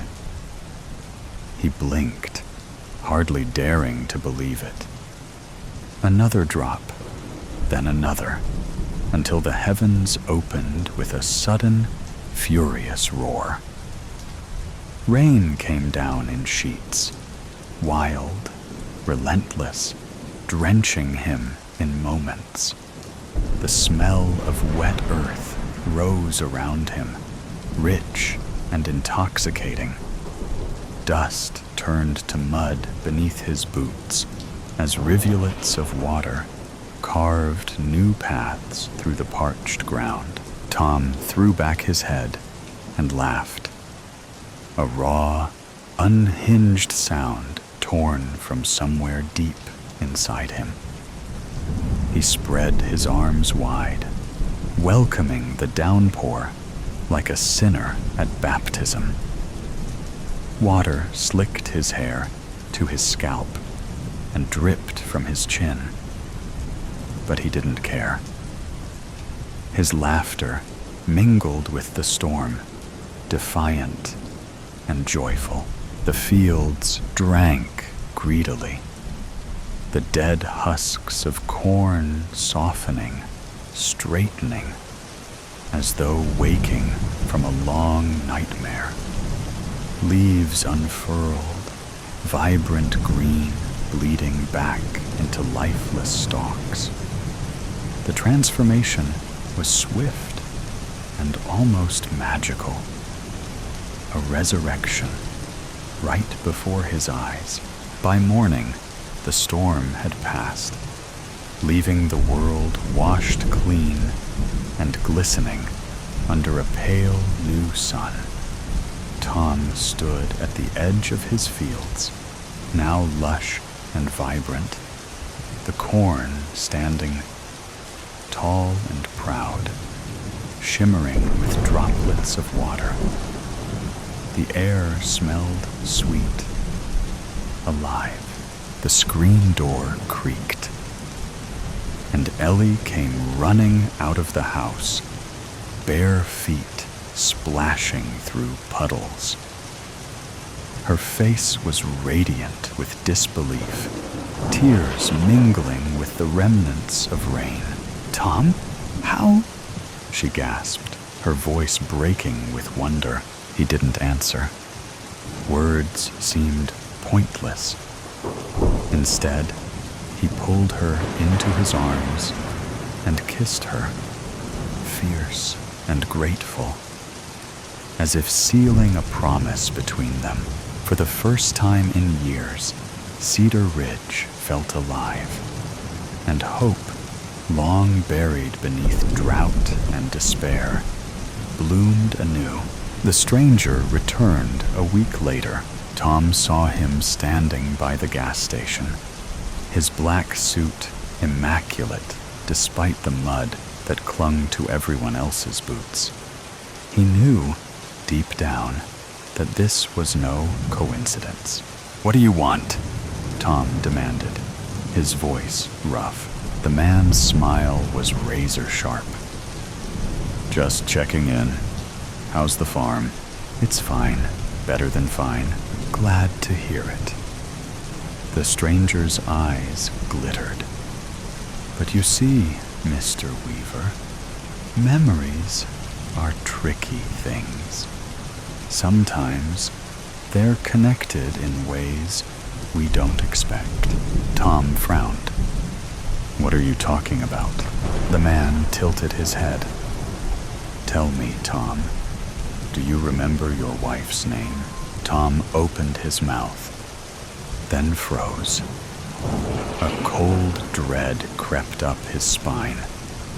He could see her face clearly, her bright eyes, the curve of her smile. But her name was gone, slipped through his fingers like water. "No," Tom whispered, horror dawning. "No, that's not possible." "Ah," the stranger said softly. "A shame. But as I said, a small thing. Nothing important." Tom lunged at him, but the man in black was already walking away, his silhouette dissolving into the shimmering heat. The rain never came again, and neither did Tom's wife. At least, not in any way that mattered. She was still there, smiling and talking. But her name was a hollow echo in Tom's mind, forever lost to the drought. And so Cedar Ridge, baked under the unchanging sun, its people haunted by what they'd forgotten, the trip of a lifetime. "The trees are so much bigger out here," I said, as I looked out the passenger side car window. We were driving from the airport in the cab we just got. The lady driving was rude. She barely even looked at us. But we're out of there, and officially on vacation. The flight was long. I tried to sleep, but the man next to me was a talker. "I'm too nice," my girlfriend says, but that's what keeps the world a better place. Besides, the man kept buying me drinks, which is why I'm looking out the window. I might hurl, "And greener! This place is beautiful," says Kenny. We're finally in the Pacific Northwest.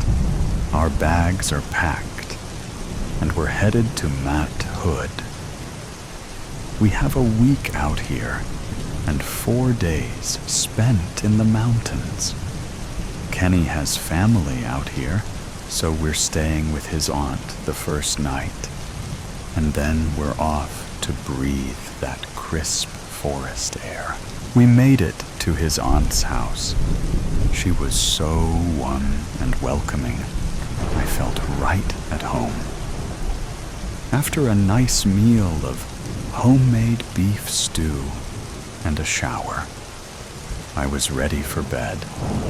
I bid them good night, and off I went, fast asleep in no time. I woke up in a panic. The room unfamiliar. Where am I? I thought, as my senses start to adjust. There's a soft buzzing coming from the fluorescent lights above me. My arms and legs are secured to this hospital bed, it seems.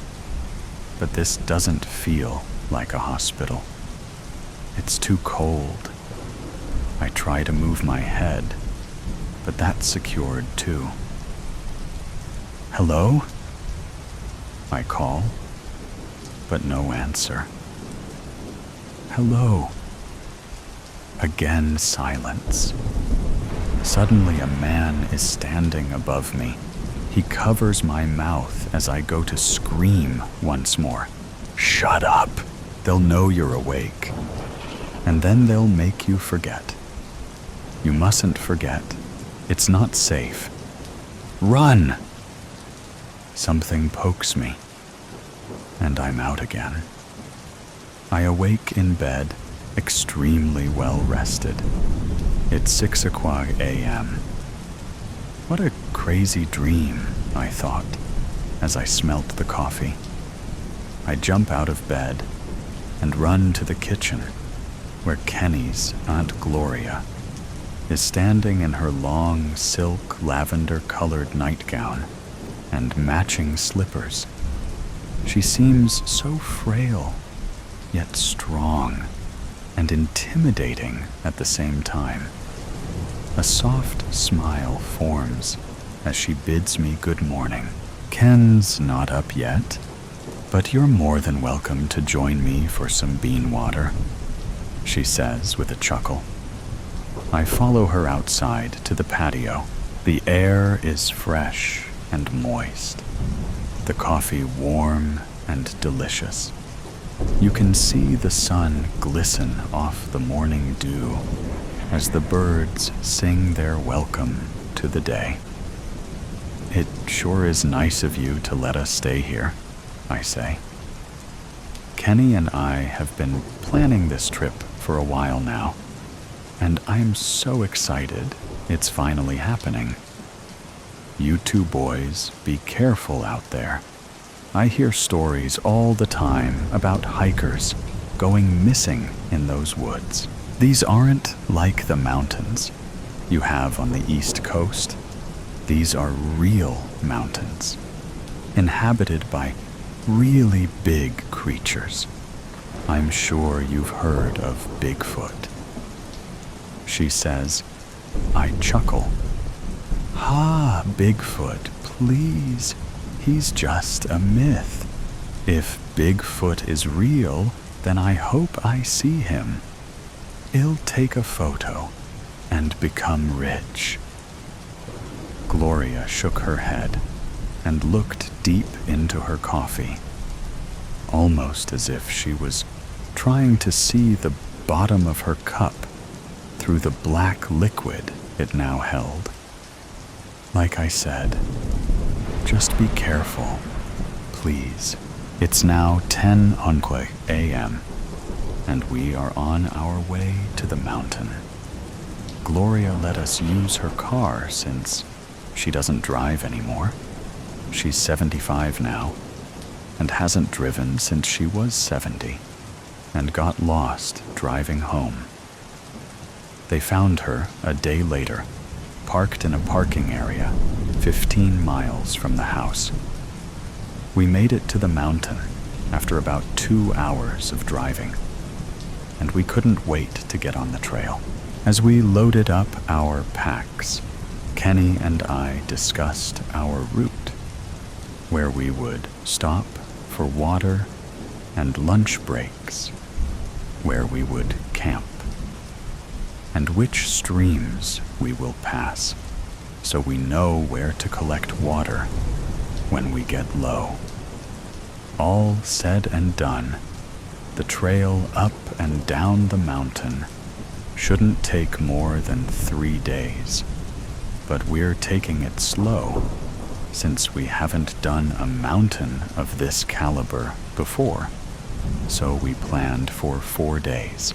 We're hiking Timberline Trail. It passes 3 major landmarks and has snow runoff year-round, so finding water shouldn't be a problem. In total, it's just over 41 miles. We're all loaded up and ready to start our hike when I realize I left my trekking poles at the airport. They must have fallen out of my pack. Just find a stick on the hike. It'll serve the same purpose, says Kenny. I mock him, but I know that's what will happen. Easy for you to say. You didn't forget anything, but he did. The compass. Well, how are we supposed to know where we're going now? I ask. We still have a map, and the trails are marked. It'll be fine, he says in a not so reassuring voice. We've been walking for hours, and I haven't seen a single soul.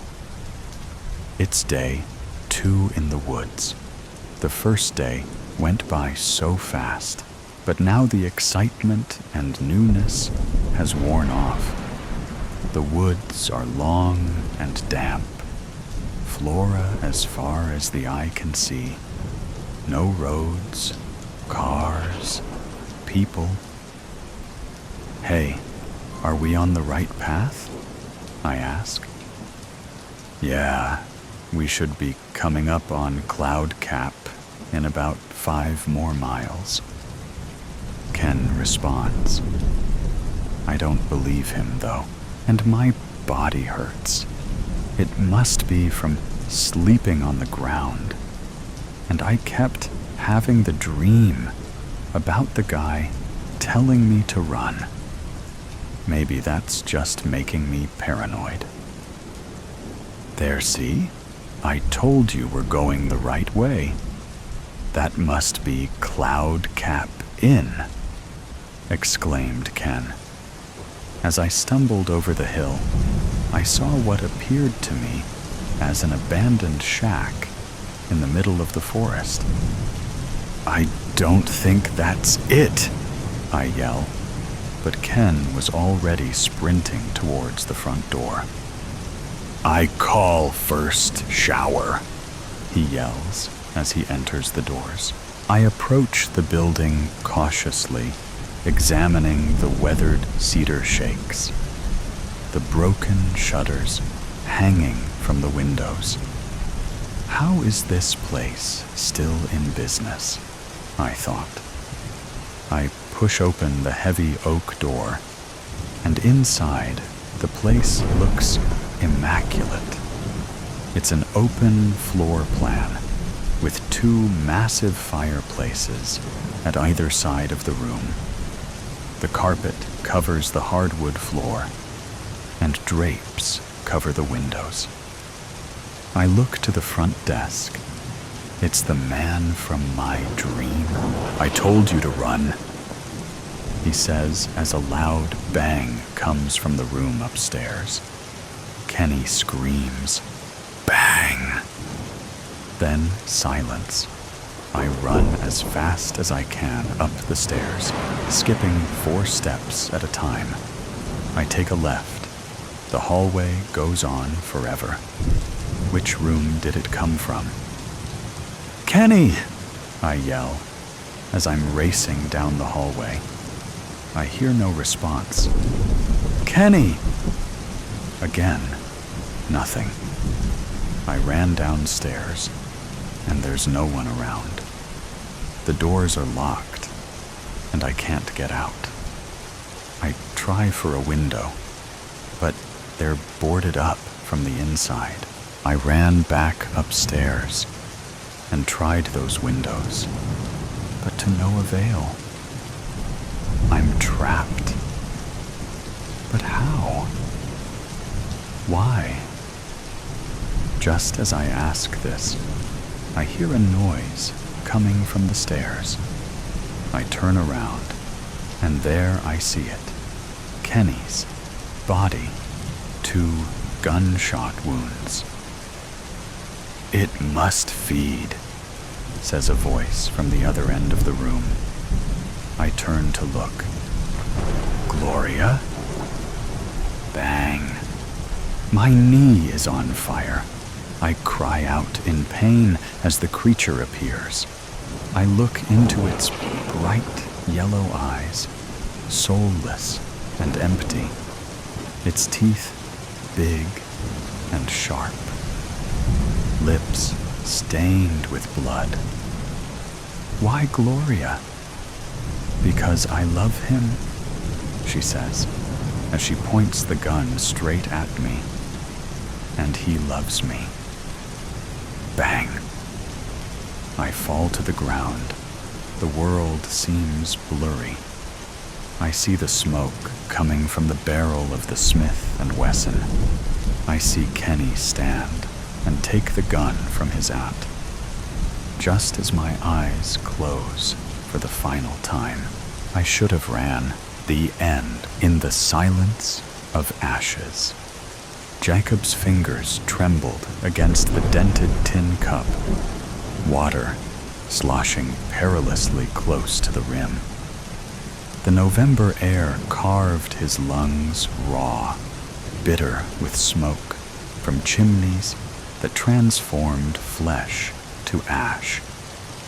His worn shoes navigated the mud between barracks, sidestepping puddles that mirrored a colorless sky. At 13, Jacob had perfected invisibility. 3 years of silence, not by choice, but necessity after witnessing his father's execution, had rendered him a ghost among the living dead that shuffled through the camp. While other boys his age had been selected for immediate disposal, Jacob's muteness had ironically preserved him.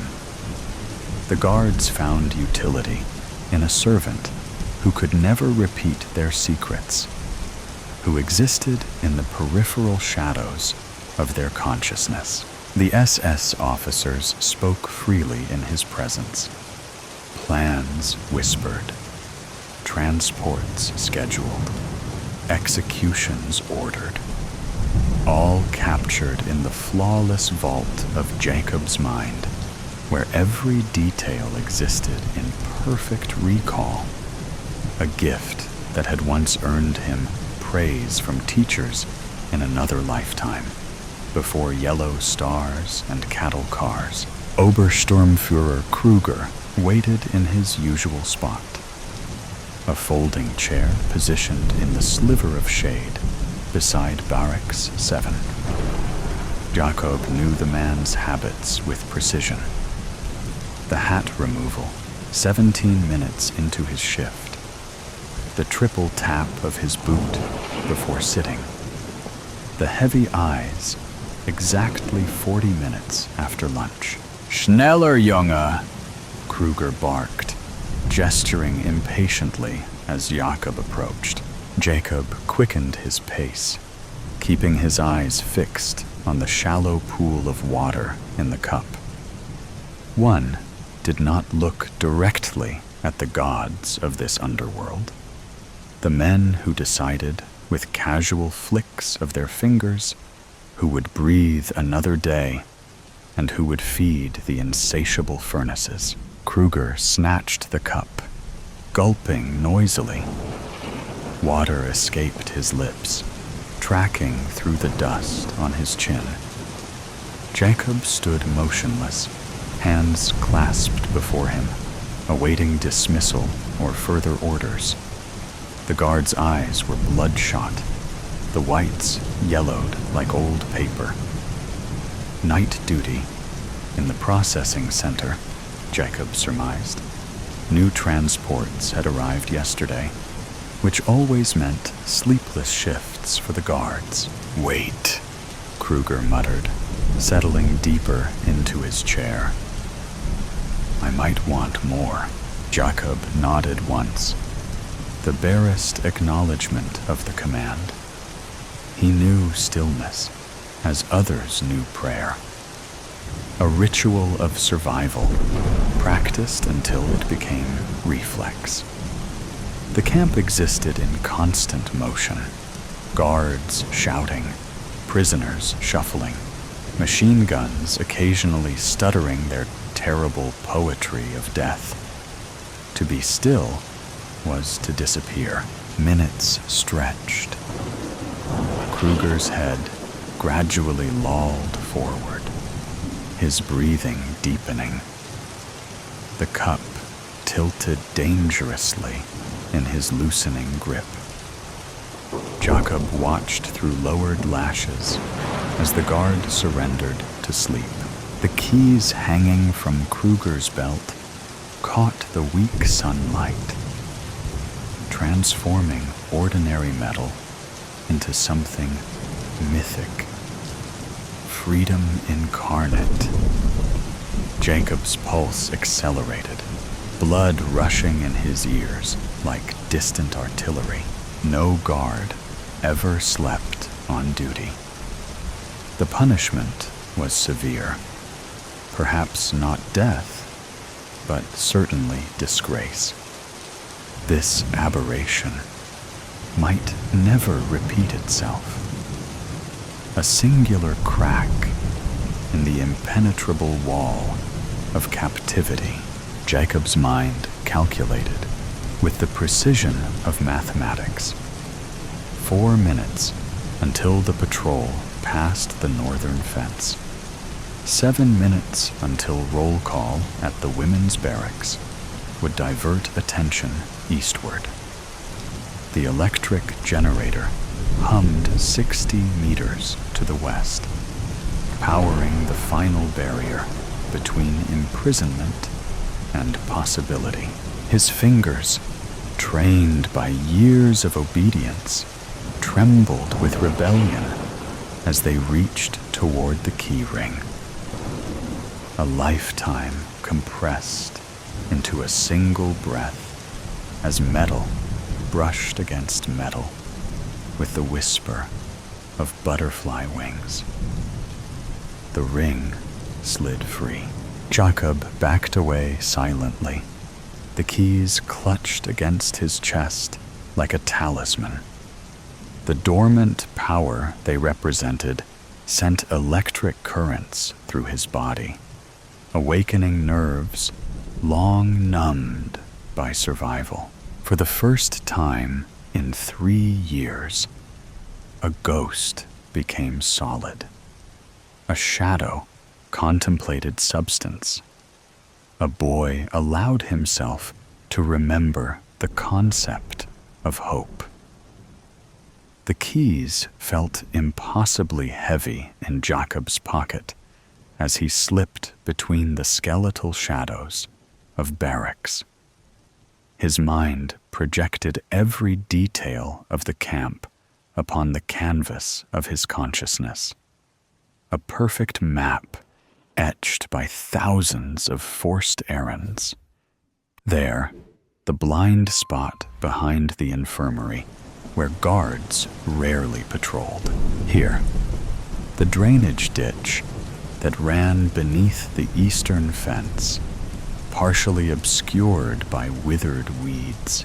Each movement demanded precision as afternoon shadows stretched across the packed earth.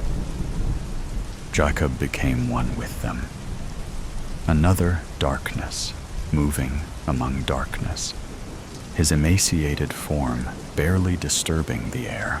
The camp's architecture revealed itself differently now. What had been a prison became a puzzle box, and Jacob held the solution in his trembling hand. 327 steps to the generator shed, a left turn at the kitchens, skirt the infirmary, avoid the dogs kenneled near the northern guard tower. Gunther, the shepherd with the white spot on his muzzle, raised his head as Jacob passed downwind. The animal's ears pricked forward, nostrils flaring. Jacob froze, becoming stone. The dog's amber eyes held his for an eternal moment before dismissing him. Just another walking skeleton, carrying neither food nor threat. Jacob released the breath he'd been holding and continued his careful trajectory toward freedom. The world had shrunk to immediate sensations. Ribs against lungs, the metallic taste of fear, fabric against skin. Nothing existed beyond this moment of movement, this singular pursuit of escape. A sudden commotion erupted near the eastern fence. Jacob pressed himself against Barracks 12, becoming one with its weathered planks as two guards rushed past. Not for him, not yet. The keys remained undiscovered. As the guards disappeared, Jacob continued his journey through the camp's service areas, places where a silent child became as invisible as dust motes in sunlight. He reached the narrow passage between buildings where mud gave way to gravel, treacherous ground that might announce his presence. Jacob moved with the deliberate care of a tightrope walker. Testing each step, a soft sound stopped him. A whimper, barely audible, drifting from beneath the elevated supply depot. Jacob hesitated, freedom calling from just beyond. The sensible choice was clear. Continue. Escape, survive. Yet he found himself crouching, peering into the darkness beneath the structure. 5 pairs of eyes reflected the meager light. Children, younger than himself, huddled together like rabbits in a warren. Their gaunt faces registered shock at his discovery. One boy raised a finger to cracked lips, pleading for silence that Jacob had mastered years ago. They had escaped a selection. That much was obvious. Children deemed too small for work were immediate candidates for the chambers. These 5 had somehow slipped away, hiding in this temporary sanctuary, while death searched elsewhere. Jacob knew their fate was sealed. The hiding place would be discovered within hours. The dogs would find them, or hunger would drive them into the open. Their brief rebellion against inevitability would end as all rebellions did in this place, with smoke rising from chimneys. His hand closed around the keys in his pocket. One boy, for certain, could navigate the camp's dangers. 5 children multiplied the risk exponentially. Mathematics again.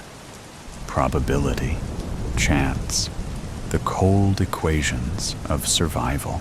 The smallest child, a girl with eyes too large for her hollowed face, extended one skeletal hand toward him, not begging, not pleading, offering connection, humanity. Something the camp had systematically stripped away layer by layer until only animal survival remained. Jacob's memory flashed to his father's final words before the guards beat him silent. Remember who you are. He made his decision with quick, efficient gestures. Jacob motioned for them to follow.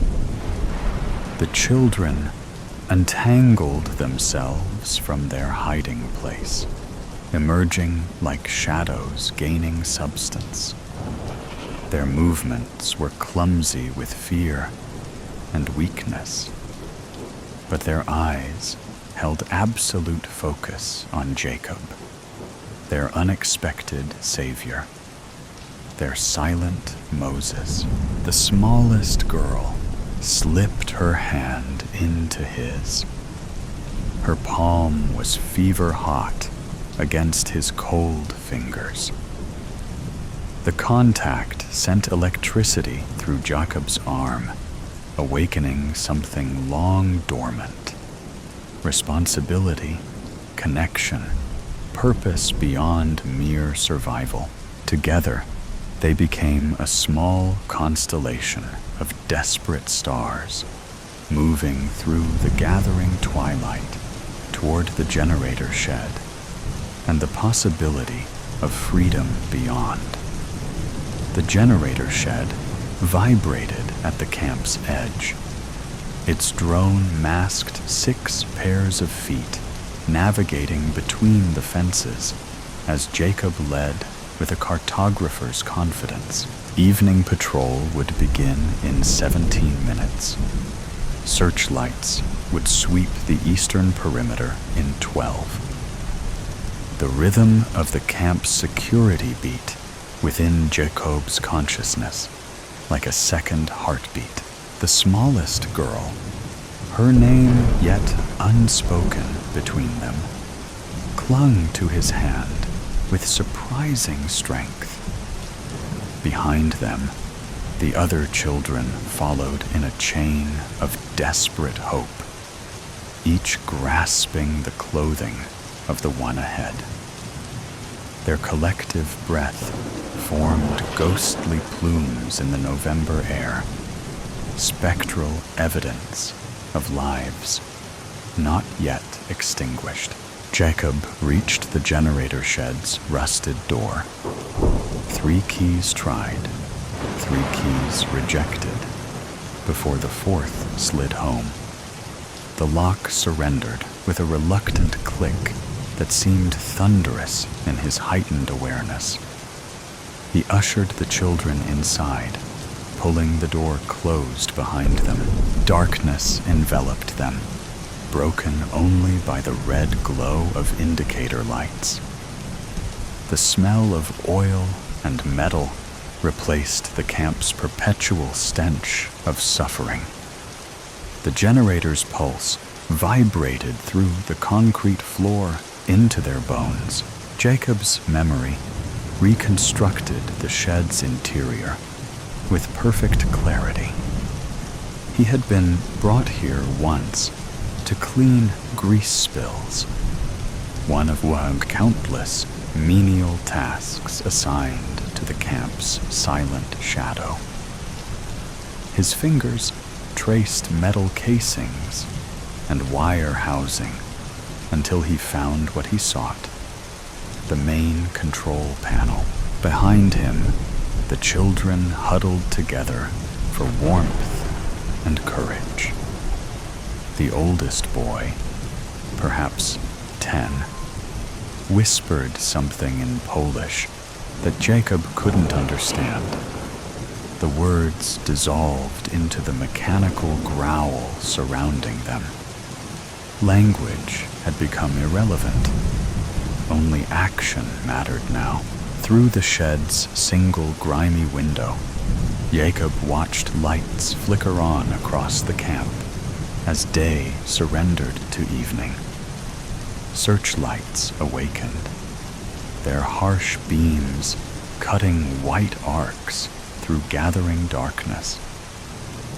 Guards emerged from barracks, rifles slung across shoulders. Somewhere, Obersturmführer Kruger would be awakening to the realization of his catastrophic error. Jacob's hands hovered over the generator's controls.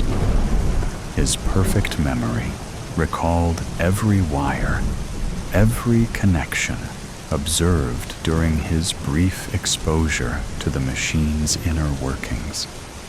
Disabling it would plunge the camp into darkness and deactivate the electrified fence. But the backup systems would engage within minutes. Their window for escape would be measured in heartbeats. A distant alarm shattered the twilight. A shrill mechanical scream that announced discovery. Whether Kruger's missing keys or the children's absence had triggered it remained unknown. The distinction was academic. The hunt had begun. The smallest girl pressed herself against Jacob's side, her body trembling like a captured bird. He placed a reassuring hand on her head, then turned his attention back to the generator. Its massive form contained both their imprisonment and their salvation. Jacob seized a wrench from a nearby workbench and wedged it between critical gears. With calculated force, he twisted until metal screamed against metal.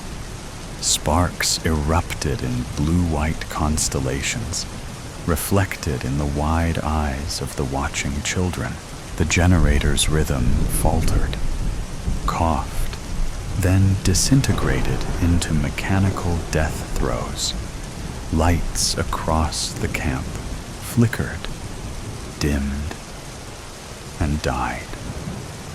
Darkness descended like a blessing, punctuated only by the crimson pulse of emergency lights and the distant, frantic beams of guards' flashlights. Jacob yanked the shed door open.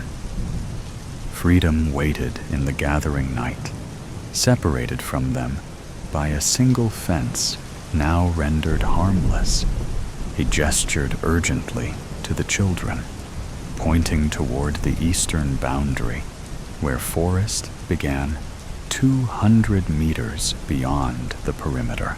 Dogs barked in the distance, savage, hungry sounds that accelerated their terror into action.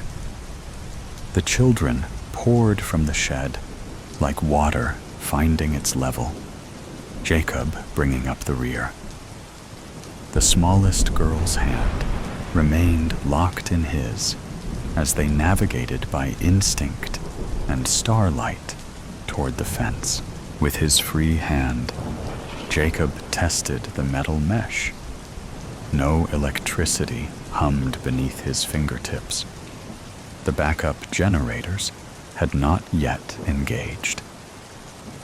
He boosted the smallest children over first, their bird-like bodies barely disturbing the wire. The older ones climbed with desperate strength, tumbling to freedom on the other side. As searchlights swept closer and dogs barking intensified, Jacob hoisted himself upward, muscles straining against the weight of exhaustion and malnutrition. Barbed wire tore through his threadbare clothing, carving shallow furrows into his flesh. Pain registered as distant information, irrelevant to the imperative of movement. He dropped to the ground beyond the fence, landing beside the waiting children.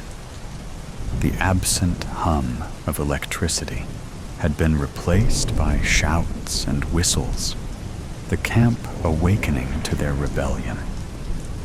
Jacob pointed toward the dark line of trees in the distance.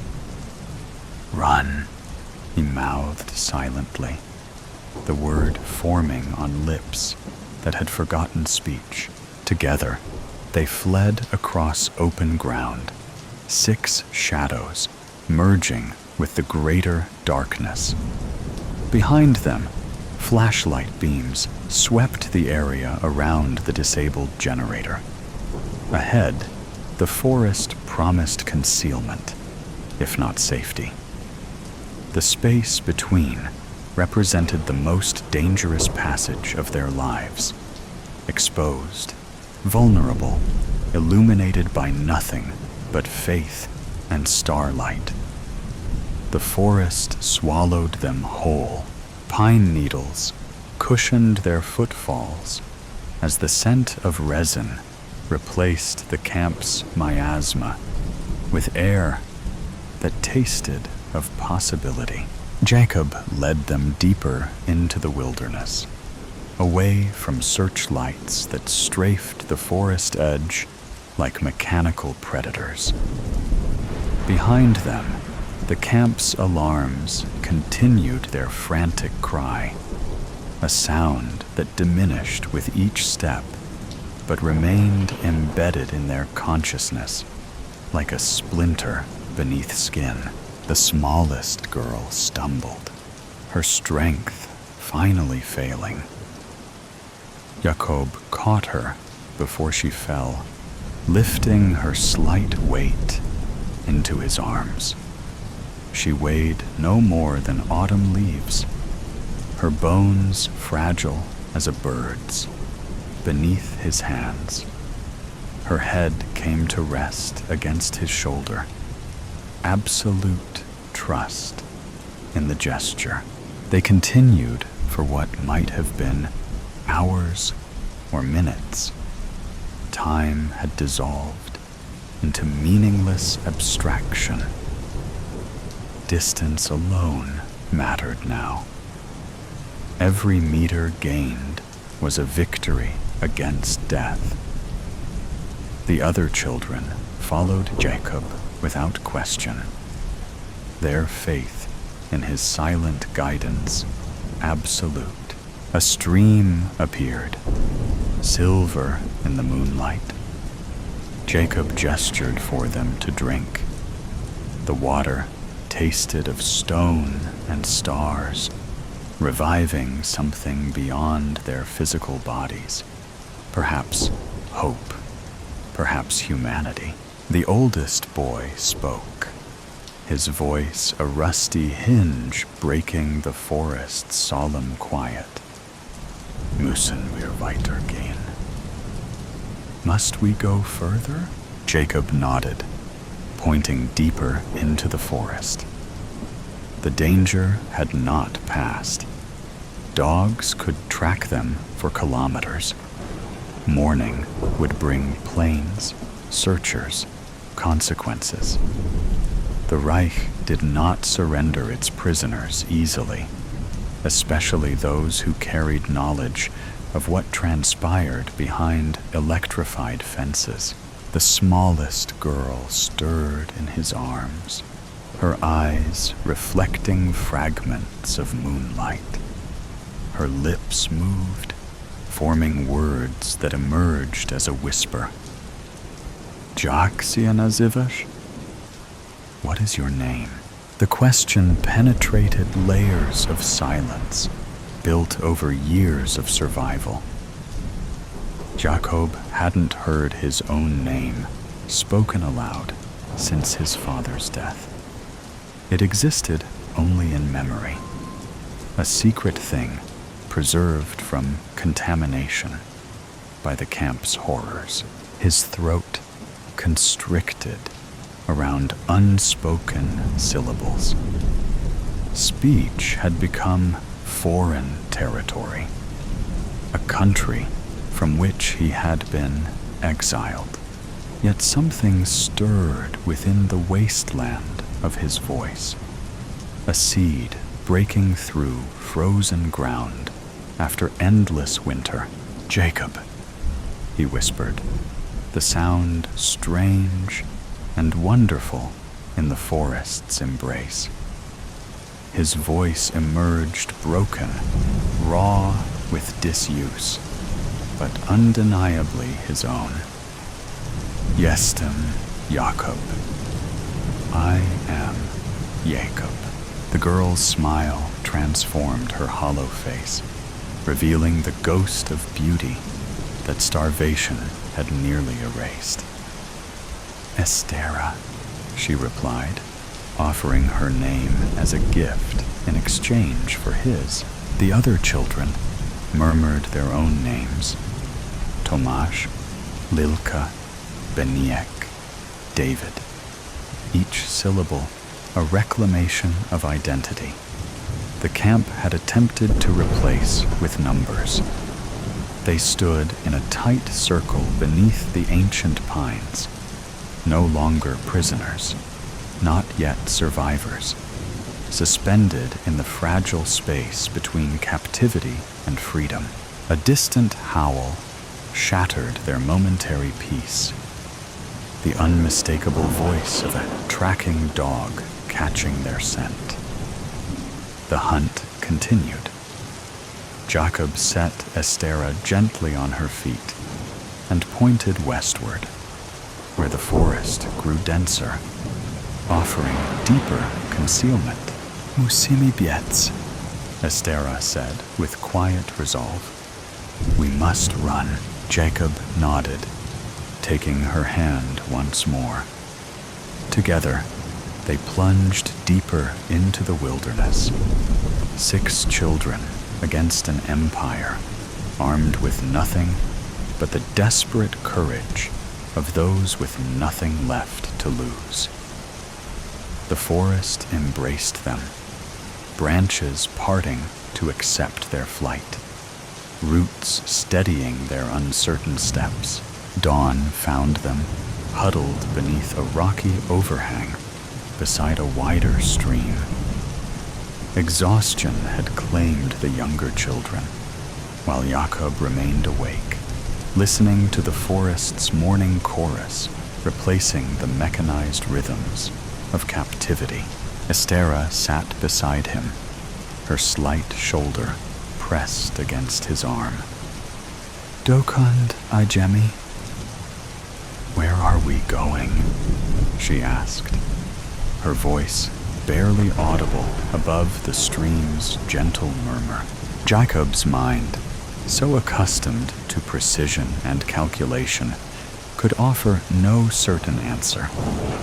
The geography of freedom remained unmapped territory. He had memorized every centimeter of captivity, but possessed no chart for liberation. The words came slowly. Na południa, du partyzantów.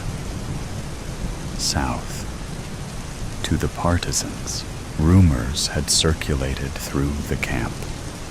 Resistance fighters in the southern forests, Jews and Poles who had escaped, fighting with salvaged weapons and desperate courage. Perhaps only legend, perhaps salvation. Estera's small hand found his, fingers intertwining. Będziemy wolni. We will be free. Jacob looked at the sleeping children, at the forest stretching around them, at morning light filtering between trees. Freedom remained a distant shore, separated by hunger, winter, pursuit, and war. Yet for the first time in 3 years, possibility existed. He squeezed Estera's hand gently and discovered within himself the capacity for speech once more. Words emerged like water from stone, each one a small miracle of reclamation. Już jesteśmy. We already are. The forest absorbed his words, carrying them toward the lightening sky. Behind them, the camp continued its grim business. Ahead, war raged. But here, 6 children had rewritten the equations of their existence beyond barbed wire and numbered tattoos. Jacob tilted his face toward the breaking day, feeling warmth touch his skin. His voice, newly rediscovered, held steady as he spoke again. Not to Estera, not to the sleeping children, but to the memory of his father that he carried within. I remember who I am, the demon in the portrait. Denise Gray looked away from her reflection in the store window. The sight of that perfectly proportioned young body only served to remind her of the curse. As a young woman, she'd posed for an enigmatic artist who had painted her picture while spinning words that were at once wonderful and frightening. It hadn't been long after that she learned the reality of the painting and its associated curse. One day, she was accosted by a thief, and before she realized what was happening, he had run a dagger through her heart. She cringed, but when the thief pulled the knife out, there was no blood where she had been stabbed. A swift kick to the groin sent him running, but when she opened her now ruined blouse, she realized that she was unharmed, not even a scratch. Denise thought about it and realized that her situation was like a story her mother had told her, called The Painting of Dorian Gray. "Damn," she whispered as she scraped her knee on a large rock that she'd brushed against, only to look down and realize that her forever young body was still unharmed. She realized that she would have to return to the artist's studio. And if that painting was damaged, she would have to force the artist to find a way to lift the curse without killing her before her time. When she returned to confront the artist, she found him hanging in his studio, dead. Her search for the painting in his studio was in vain, and it was only after another attack that she realized the truth of the curse. The knife had pierced her heart. But again, she felt no pain after the knife had been pulled from her chest. She tracked the painting down to a gallery in a distant town, only to watch the painting destroyed by fire as the gallery burned to the ground, killing the hundreds of people inside. She'd spent many hours waiting for the death that never came. After that, she tried every means of killing herself, but to no avail. Finally, she felt a glimmer of hope as she learned of a book of paintings that had a copy of her painting in it. That book was rumored to be in this tiny library. She took a deep breath as she approached the tiny library. She knew she had to do something, or she would go insane from not being able to die. Denise had arrived just as Jessie had left the library and moved toward the tavern. An hour while the poor, pregnant librarian took lunch wouldn't make a lot of difference, she thought, as she sat down on a nearby bench. She smiled as a group of children ran by. One little brown-eyed girl stopped and smiled back, then ran to join her friends. "The book you want is here," Jessie said, "but you may be disappointed. The book is a manual for destroying demons." "I don't feel like a demon," Denise said. Jessie slid the leather hand-bound book toward Denise. "What happens if I open it?" Jessie shrugged. "I haven't read that far." Denise felt a tingling race up her arm as she pulled the book toward herself. What if she got sucked into the book when she opened it? She looked down at her ruined blouse. She'd neglected to change the blouse, even though she had another in her small travel bag. Throwing caution to the wind, she opened the book. Being stuck in the book would be no worse than not being able to kill herself. The first thing she saw was a horrible version of herself. Her hair was singed, and every injury she'd sustained in getting there had scarred over.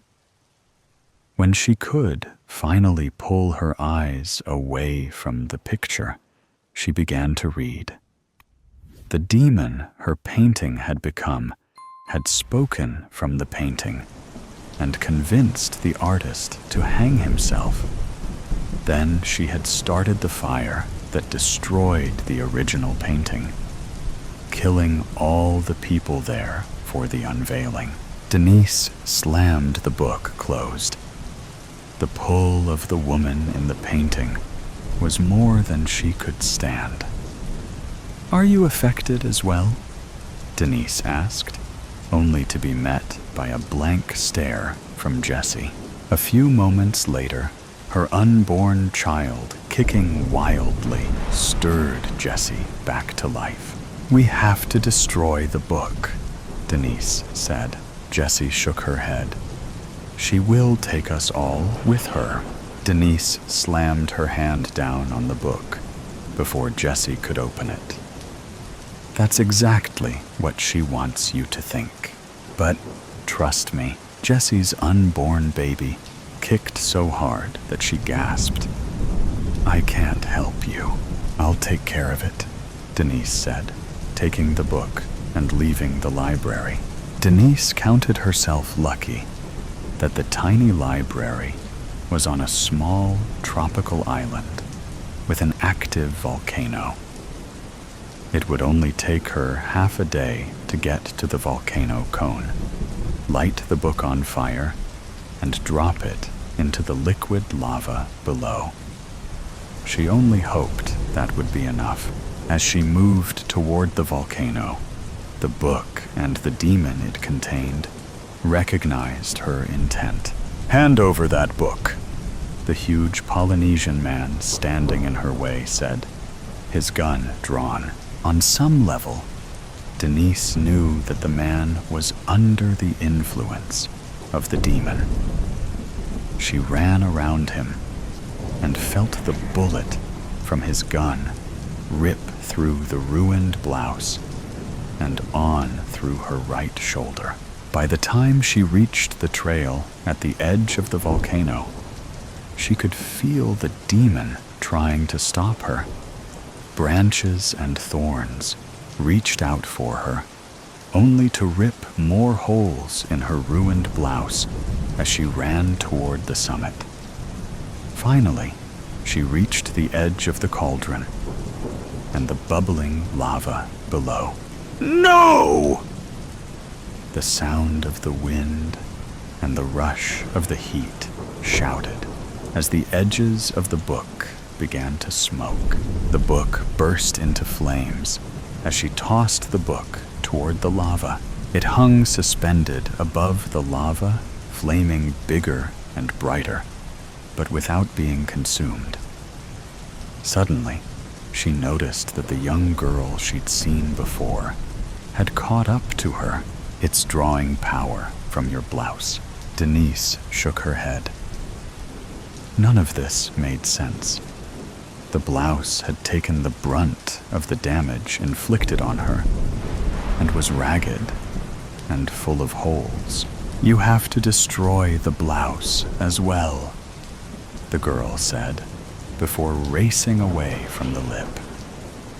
At the bottom of the trail, she saw the other children blocking the way of the adults who were under the influence of the book. Denise turned to see flame explode from the book and realized that she had no choice. If destroying the blouse didn't work, she would have to offer herself to the volcano.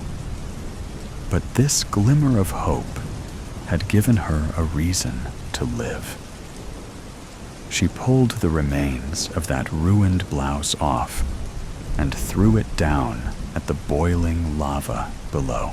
The atmosphere around the book howled in rage.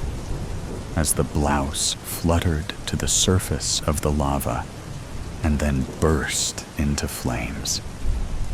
The book exploded, scattering burning ash over everything. Before Denise could react, the same young girl was pulling her away from the lip of the cauldron.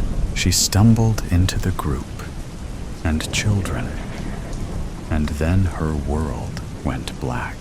Denise remembered that blouse as the one that the artist had insisted she wear while he worked on the painting.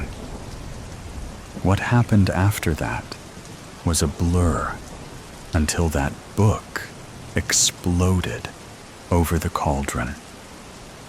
She took a deep breath and opened her eyes to the soft light of the sun coming in through the curtains of a cottage near the ocean. It was a dream, she thought, until she realized that she wasn't wearing the blouse anymore. The painting and the book had been destroyed, but she didn't know about the curse.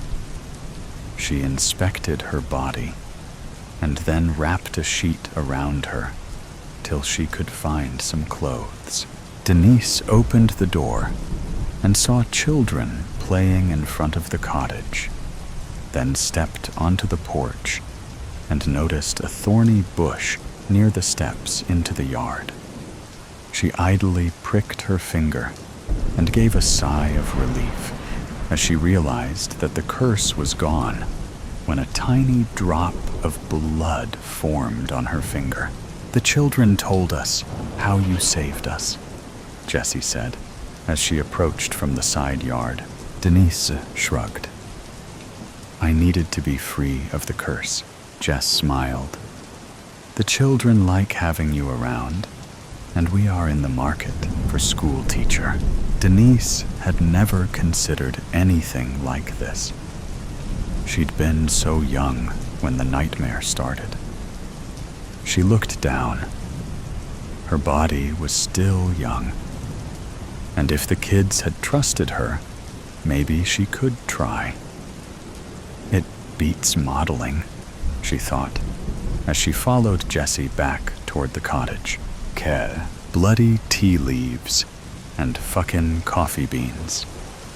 They banned folks from toting teapots and kettles, classifying them as weapons of war. Frank remembers clearly that day, the day Dictator-in-Chief declared a state of emergency. Remembers all the stooges and quislings who clapped. Remembers the collective liberal orgasm, and how the elites, academics, and cultural icons collectively smirked. Then came the run-of-the-mill anecdotes, soldiers whose scalded limbs had been, or had to be, amputated. Women whose lives had been altered because the long arm of the law couldn't prevent their partners from keeping tea leaves and coffee beans on their shelves, under pillows, and in their pockets everywhere they went. Even children were paraded about, exploited as a major reason tea and coffee had to be abolished from both street corner and corner cafe. Of course, Starbucks and Dunkin's went into a frenzy. Their lobbyists and plants in press rooms went to town. They were neither alone nor wrong. Frank and other tea addicts and coffee fiends went into overdrive too.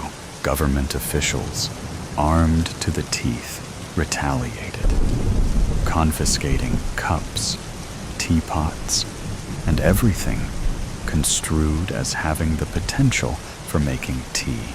Even bloody spoons. He fought back when they kicked his front door in. He was made a prisoner under the law, but worse, under a presumptuous therapist. 2. You think I'm crazy, don't you? You think I'm all bonkers? What makes you think I think that, Frank? That You just did it. What did I do? Tried to be clever. People like you? People like me? Yes. Like you. Yes. Like my wife. Educated. Yet godless. People like me loathe people like you as much as you hate us, she asked incessantly, and prodded deeper. He eventually talked about war, about his role in the last one, and about man in general, and the eternal romance between him and war. He licked his lips and rubbed his hands together as he spoke. You want to know why man keeps to war, Miss Hatina? She nodded. War don't file for divorce. She choked on her own saliva. We'll come to your ex-wife later. Let's stick to the war for now. They talked about it briefly. A lukewarm room becoming warmer. If you've never watched a friend's head split in half, you've no reason to sit there and tell me about this BPST nonsense. All this PTSD, whatever the creature's name is called. I saw real creatures, fought real dragons. Death was both my enemy and soulmate. She sat there and listened, and listened, and listened. With 7 minutes on the clock remaining, she finally cleared her throat. I don't understand everything you went through, Frank, and I'll never pretend to. My job is only to help. He nodded. She continued, because there's some good place in your soul, Frank. I want you to lead me there. Meanwhile, I'll be interpreting the road signs as we encounter them for you. Do you want me to come along? He smiled. The soldiers guarding his fort chose to lower both sword and spear. I guess you, the 6-foot-something battle-hardened soldier in the arena of the mind, Miss Hatina, you're correct. But since we'll be walking to a faraway place together, I guess you can call me Rose. Rumor had it I'd be talking to a Mrs. something. She showed him the finger where a ring used to be. And Frank, well, beamed. 3. They banned them from toting teacups, spoons, sugar basins, and so forth. That's why you won't find them on Main Street anymore. Starbucks was shut down. Dunkin's will follow soon, unless they agree to sell frappes and ice cream exclusively. Beverages that don't burn women and children. Frank finds himself in a maze, zigzagging his way in the slippery alleyways of downtown Kiwagama to quench his craving for the hot stuff. A thirst he contracted on the front lines. Dilapidated buildings cry through rusty gutters. Neon lights stutter like a car with insufficient dinosaur juice. A black cat meows and crosses in front of him. A dog howls at the thinnest slice of moon cosmically possible. A drunk slips. His bottle turns to powder in a muddy puddle. Steam rises from a manhole. Dear steam. A whiff of it dances towards the moon. Like an apparition, a shadow appears from around the corner and whistles at Frank. He follows.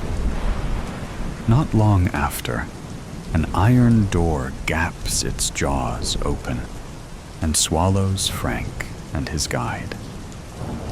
Men with steaming teapots and kettles on the verge of hissing surround him. The spouts are longer than Pinocchio's nose after his girlfriend asks how she looks in some silly Halloween costume. Salt water germinates from his every pore, and his bladder tightens as they frisk him. Satisfied, they conceal their beverage brewers in their roomy jackets. He's led up a staircase whose stairwells are carpeted by needles, broken bottles, and used condoms. The air is damp and putrid. Steam rises. Steam, steam, steam. He shivers from steam that refuses to be blown off. Steam that, left unchecked, will one day be sufficient to power a dystopian locomotive. A CCTV camera buzzes. Feet are dragged towards the door. Crimson light radiates from a peephole before the deadbolt clinks. "Come in," says a tall, broad-shouldered fellow with a huge scar waiting to spring from under his long beard and show its fangs. For, in every session thereafter, she helped him paint a picture. He talked about war, asked about university. She painted the experience in mostly positive terms. "Loads of hookups?" he said. They were getting too cozy. "Not enough," she answered with pouted lips. "I noticed a hickey on your neck the other day, coupled with what you just told me. Is that why you broke up? Cold intimacy, the lack thereof? Frank, this is all I'm going to say about this. I was once upon a time a happily married woman, until I wasn't. Well, that makes two of us, if it makes you feel better. You see, I might not have fought a war, but we've so much in common than you think." He beamed. "Do we now? I believe all humans have. What really happened, Rose? I understand the power dynamic here, but even Mussolini dangled carrots." She laughed. "Okay then. We got lazy, grew tired, and drifted apart. He blames me, and I blame him. You've kids?" "No, Frank, we don't. Do you date?" She froze and cursed herself for being sidetracked so easily. "Tell me about your upbringing, Frank." He talked about his childhood stammer, about his first crush, then opened up about his father. "All my friends had their dads present growing up. They went fishing, threw ball, showed up at games. What did I have? An absent dad and absent-minded mother whose descriptions of my pops when we had conversations about him were pretty ugly. Basically called him a brute. After which she'd tell me I was my father's child whenever I did something. Like what? Hit someone in the head with a bat. She jotted something in her notebook. He started to realize, on his own, how the heat of life and circumstance has been bringing him to a boil ever since childhood. No wonder he felt like exploding and powering steam engines while at it. He talked about how he found himself in a vortex of alcohol, syringes, and women with brown teeth and skimpy clothes as soon as he hit puberty. "Why do you think you went there?" she said, sipping hot beverage he said he'd never been a fan of. Truthfully, bigger boys convinced us smaller ones. That was what being a man was all about. "But you didn't like it?" "Well, you know, even hell Has its moments, I'd wager, she chuckled. What changed? An STI, she giggled some. He saw it and chuckled wryly. I realized being a man doesn't always mean you should die early or pointlessly. Like, if you're gonna die early anyway, like I always felt I would. Why not spend your short life in the defense of others? You became a man, definitely. Served my country, came back, got married, had a kid. Then she left with another man.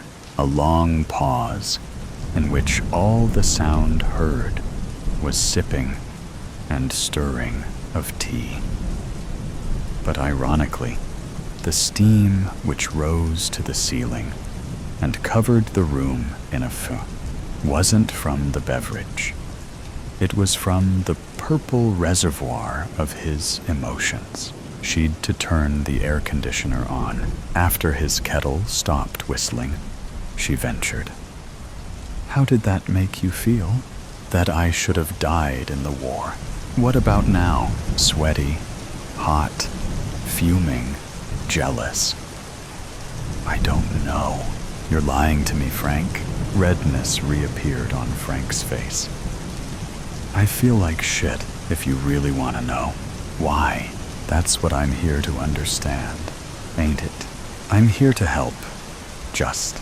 It alternates between I screwed up, my wife screwed me over by screwing some screw up, or the screw up who screwed my wife screwed me over. My mind ain't sure what to hold on to. Ex-wife now, Frank. Remember, she's water under the bridge now. A thick vein popped on the man's forehead. She was stolen from me. She made a choice, Frank. His voice brewed a purple storm. They took the house. My fucking house. By law, Frank. Frank threw the notebook on his lap at the window. It sublimated into shards. He pushed the couch back violently and wagged his fist at thin air. They took my daughter from me. Is that the law, too? No? Yes? Well, I'll tell you what. The law is wrong for taking my daughter away from me. The law is bloody wrong. 5. The dealer finishes a call before his attention turns to Frank.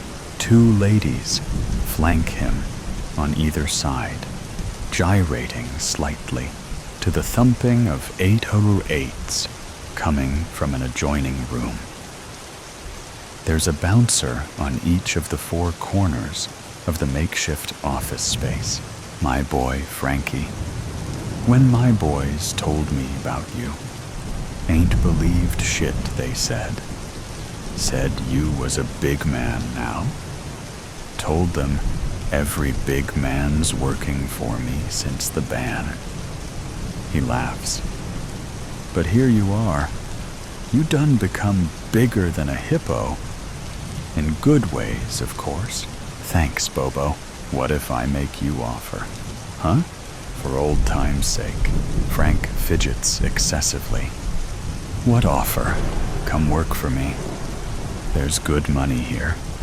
Big, fat money to be made. An older lady brings Gras whiskey in 2 glasses. With all due respect, Bobo, says Frank soon after the lady leaves. Ain't looking for no job. The room goes taut. So why's you here, Frankie? They take turns to sip the old man's health. Frank's gaze darts about. For, you know, the thing? Frankie, don't try to be clever with me. I know you here for the hot stuff. But why is what I ask you? Because, Bobo, only you knows how to get things like that.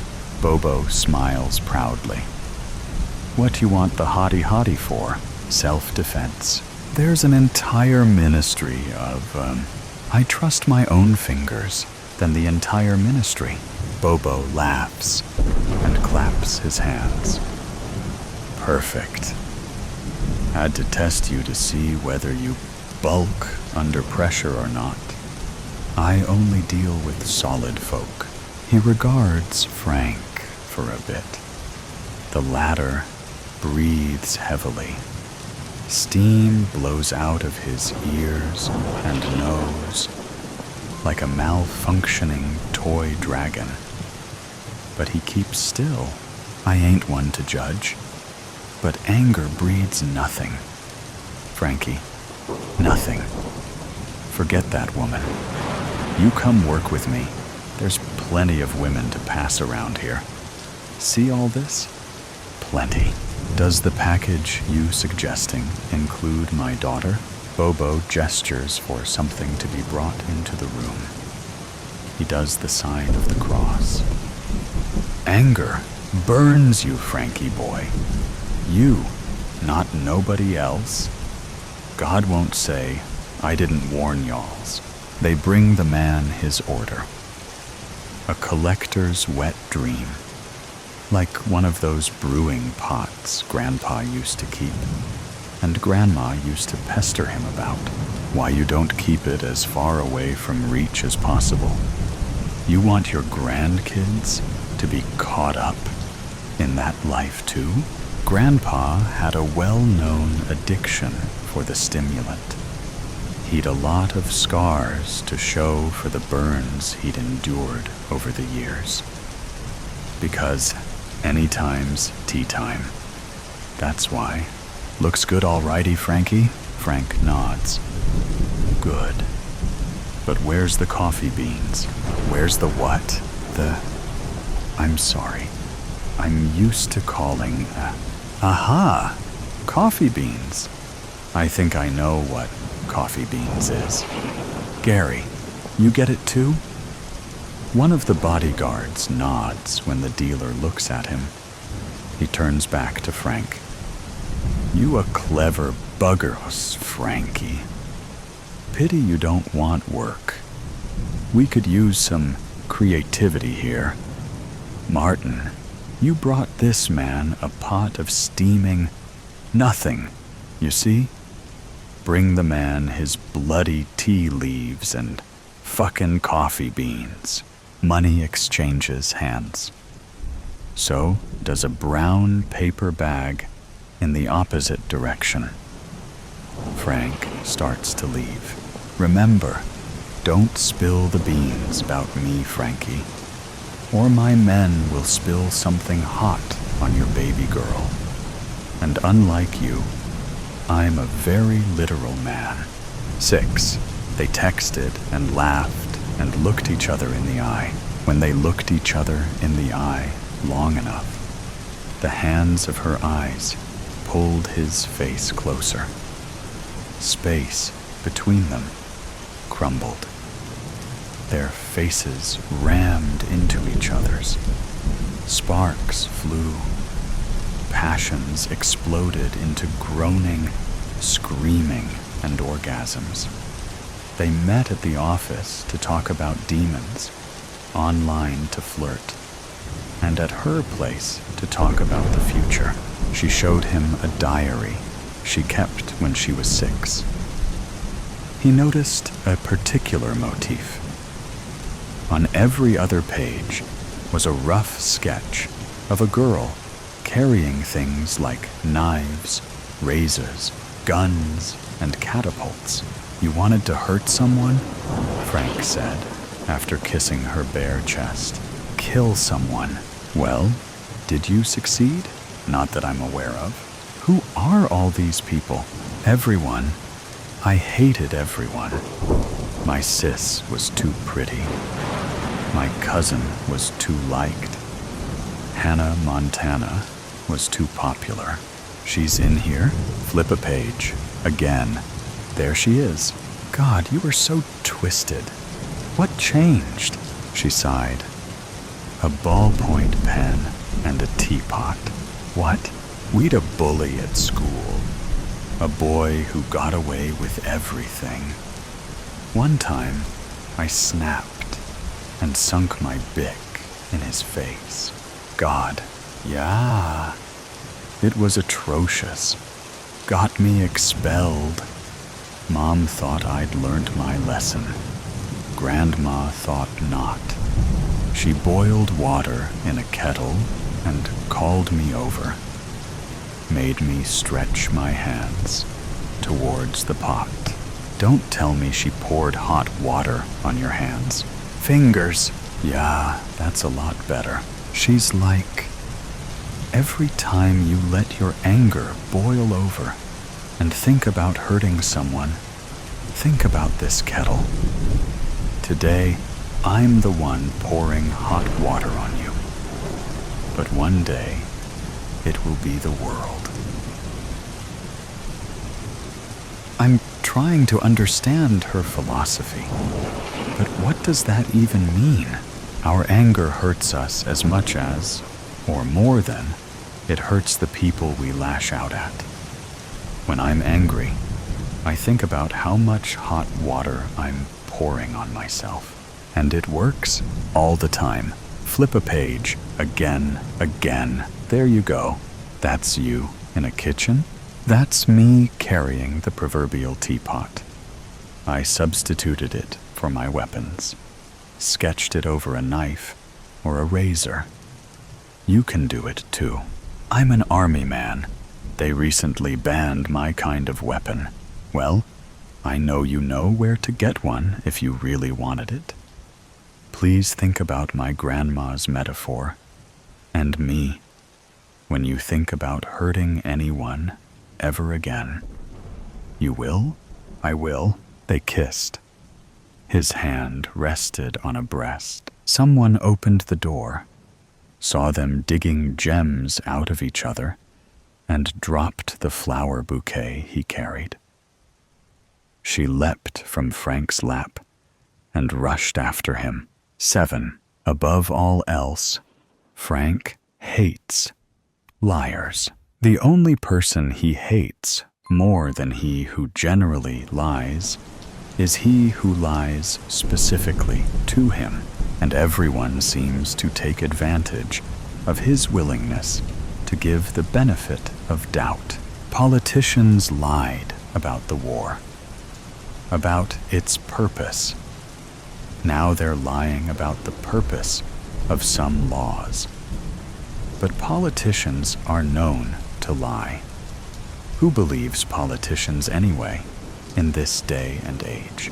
His father said he was going around the block. He never returned. Mother lied about why he chose to do that. To save face, his wife. Don't people take "till death do us part" literally anymore? Then there's Rose. No, she's the therapist now. She was cheating on her husband, with him no less, making him no better than his wife's. She's your ex-wife now, lover. You don't do that. And now she's trying to call. He's not picking that. What for? More bullshit? He languishes in his car, busy brewing. 6 tea bags in a kettle, 6 coffee beans in a coffee machine. He turns the knobs to boil until the lid starts dancing and the spout sputtering. A police siren wails. The cabin turns icy. They pass. Steam resumes. He cocks them both. Oops, better stay with Grandma's metaphor. But it's slipping. They banned these from ever finding their way into hands like his. Because of this, he sees them. He sees her. A hot spring blasts the crown of his head. He's out. He's striding. They see him. Too late. Kettle hisses. then regurgitates. It starts raining on him too. Torrential rainfall at 212 degrees Fahrenheit. Paranoia. It was a cold November evening. Rain was showering on the street, creating a constant background noise. People ran from cover to cover, and residents of the building gathered near the window, admiring the incredible scenery outside. Except for Carl. Carl spent what seemed like an eternity examining his mug. His favorite mug, the mug he had for several years. Yet there was something strange with it. Using something for a long time, you remember small things about it. Little cracks, stains, tiny pieces of something edible that was stuck near the handle. It was there, but something was wrong. Just like if someone bought a brand new mug and, "Hey, Carl, are you all right?" Jesus Christ. Carl got frightened and turned around, convulsively trying to control his hands and not to break anything. The mysterious voice belonged to his friend, Conrad, who stood in his kitchen with an anxious expression and a bottle of wine. Yes, I'm all right. It's just... Wait. How did you get into my apartment? You gave me the spare keys, remember? Conrad put the bottle on a table and proceeded with the conversation. Are you sure you are all right? You look really concerned about something. I mean, people in your profession always look concerned. But today, it's a bit too much. What's going on? Yeah, no, it's nothing serious. Carl got 2 wine glasses in the kitchen and proceeded to sit at the table while trying to express his concerns. It's just my mug. It doesn't look right. Your mug? Conrad was visibly surprised. The one you have from college? The only thing that's not right about it is that I remember you holding your mug more than holding your ex-wife. I mean, that's why we got divorced. Carl laughed. Not because of the mug, obviously, but you get the point. Carl realized he had forgotten about a wine opener and went to the kitchen to get it, while continuing his speech. The point is, it's not like it should be. It's hard to explain. Something is not right. Maybe it's a little cleaner than usual, but something else is off too. That happens to mugs when they get cleaned, Conrad said, trying to play it as a joke, but looking really concerned. Are you saying what I think you are saying? The room was silent for a moment. Carl was deep into his thoughts and unsure if he wanted to discuss it. But there is no better person to share his fears than Conrad. I mean, Carl began hesitantly. You know the country we live in, with all the secret police and repressions and all this stuff. What if they are spying on me?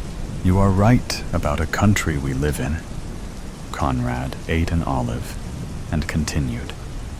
And you know much better than I do about all the people that fell into paranoia and lost themselves in madness. No one was watching them. And no one is watching you, Carl. You just forgot that you washed the mug. Don't do this to yourself. Yeah, I guess you are right. I'm seriously, Carl. Don't do this to yourself. This country already lost too many good men to paranoia. We cannot lose you too. You are right. And I really mean it." Carl and Conrad smiled at each other and started the dinner. While you age, you tend to lose your friends. Not because something is wrong with you or with them, at least mostly, but because life drives you apart. You begin to work. They begin to work. You start a family. They start a family. Suddenly, you don't see each other anymore. You hardly know what is happening in each other's lives. And all your conversations are mostly wishing each other a Merry Christmas. That was not the case for Carl and Conrad. They were there for each other for as long as they can remember. They finished school together, lived together through college, and helped each other in all ways possible. Conrad was there when Carl got married and divorced. Even when they started to drift apart, they made a deal to gather every 2 weeks to drink some wine and catch up on what was going on in their lives. Carl knew he could trust Conrad and didn't lie when he said he would abandon all that spy paranoia. At least, he thought that. Soon after Conrad left, Carl poured himself some tea in the mug, the one that almost drove him crazy, went to his cabinet, and opened some documents he was working on. He opened a file, took a sip of tea, and wanted to start the work, but he still hesitated. He could not stop staring at the mug. Obviously, Conrad was right. The mug was the same as always. But Carl could not stop thinking that someone bought a new mug and tried to recreate the original one with cracks and stains. Was it paranoia? Certainly. But Carl knew one thing. He must do something to find out, or his mind will never be at peace again. That night, Carl put away his documents, finished the tea, and went to sleep. The following day, he bought a camera and hid it in the cabinet. If someone was there spying on him, they would return to the apartment. Days passed, and Carl sat in his cabinet each evening and watched videotapes from his camera. Nothing. Day after day, week after week. He did not tell Conrad anything about it, so as to not disappoint his friend. He knew that it was not healthy to do something like that to yourself, but he couldn't stop. He promised to monitor it for a month or a month and a half, and then stop.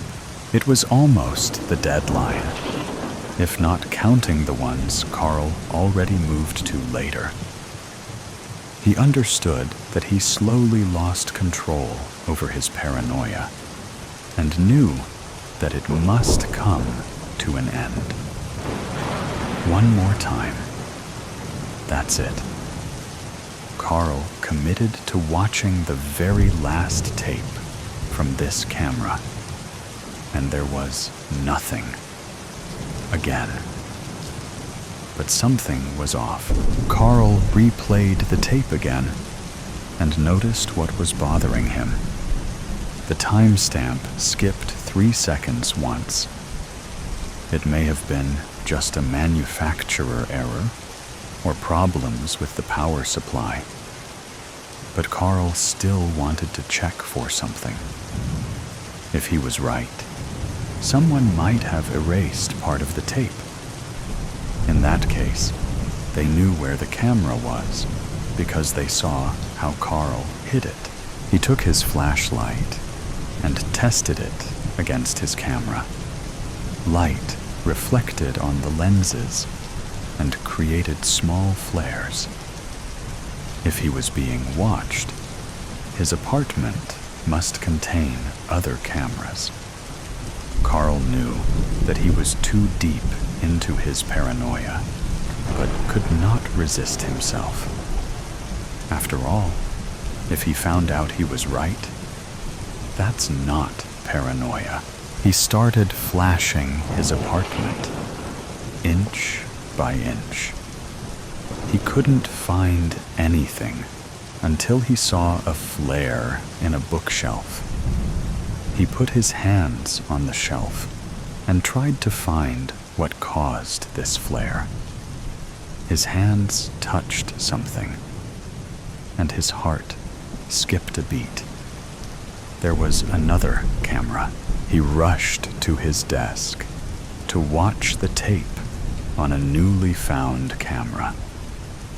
His hands shook, and his mind could not focus on a single thought. He finally had proof that he was right all the time. Nevertheless, it took him much courage to activate the camera. He would have to live with whatever was there for the rest of his life. But he knew that there was no other choice. The tape was on. Carl first noticed a person changing the SD card on a camera. It seemed like a regular procedure, and Carl could not wait to see who this man was. A second later, the villain revealed his face. It was Conrad. Carl could not believe what he saw. Conrad, his best friend, was a secret police officer, and he was spying on Carl. The tape went on as Conrad took Carl's camera and started editing it. This is why there was nothing on the camera before, but it took just one mistake for everything to be revealed. Then Conrad found the documents Carl was working on, took some notes in his textbook, put everything in its place, and left. Carl was shaking. He could not breathe normally and started crying. Conrad.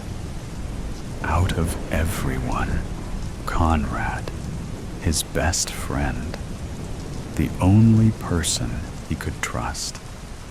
All these years, everything they went through, all the time they helped each other live through the worst moments of their lives, were now void. Nothing. Just a lie. Carl was heartbroken.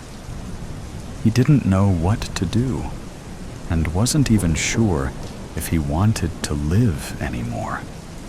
He felt like all his life had been a giant lie.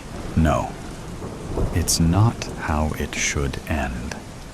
One thing that jerk was right about is that this country could not lose Carl, too. It was hard and tough, but he had to do something right now. First, Carl scouted the house to find more cameras. There was one in the bedroom and one in the living room. Now, it's time for action. Two can play this game, and Conrad just lost a huge advantage. Now Carl knows he is being watched. First, Carl edited the footage from the found cameras. Now he knew exactly where they were and how to hide what should not be found.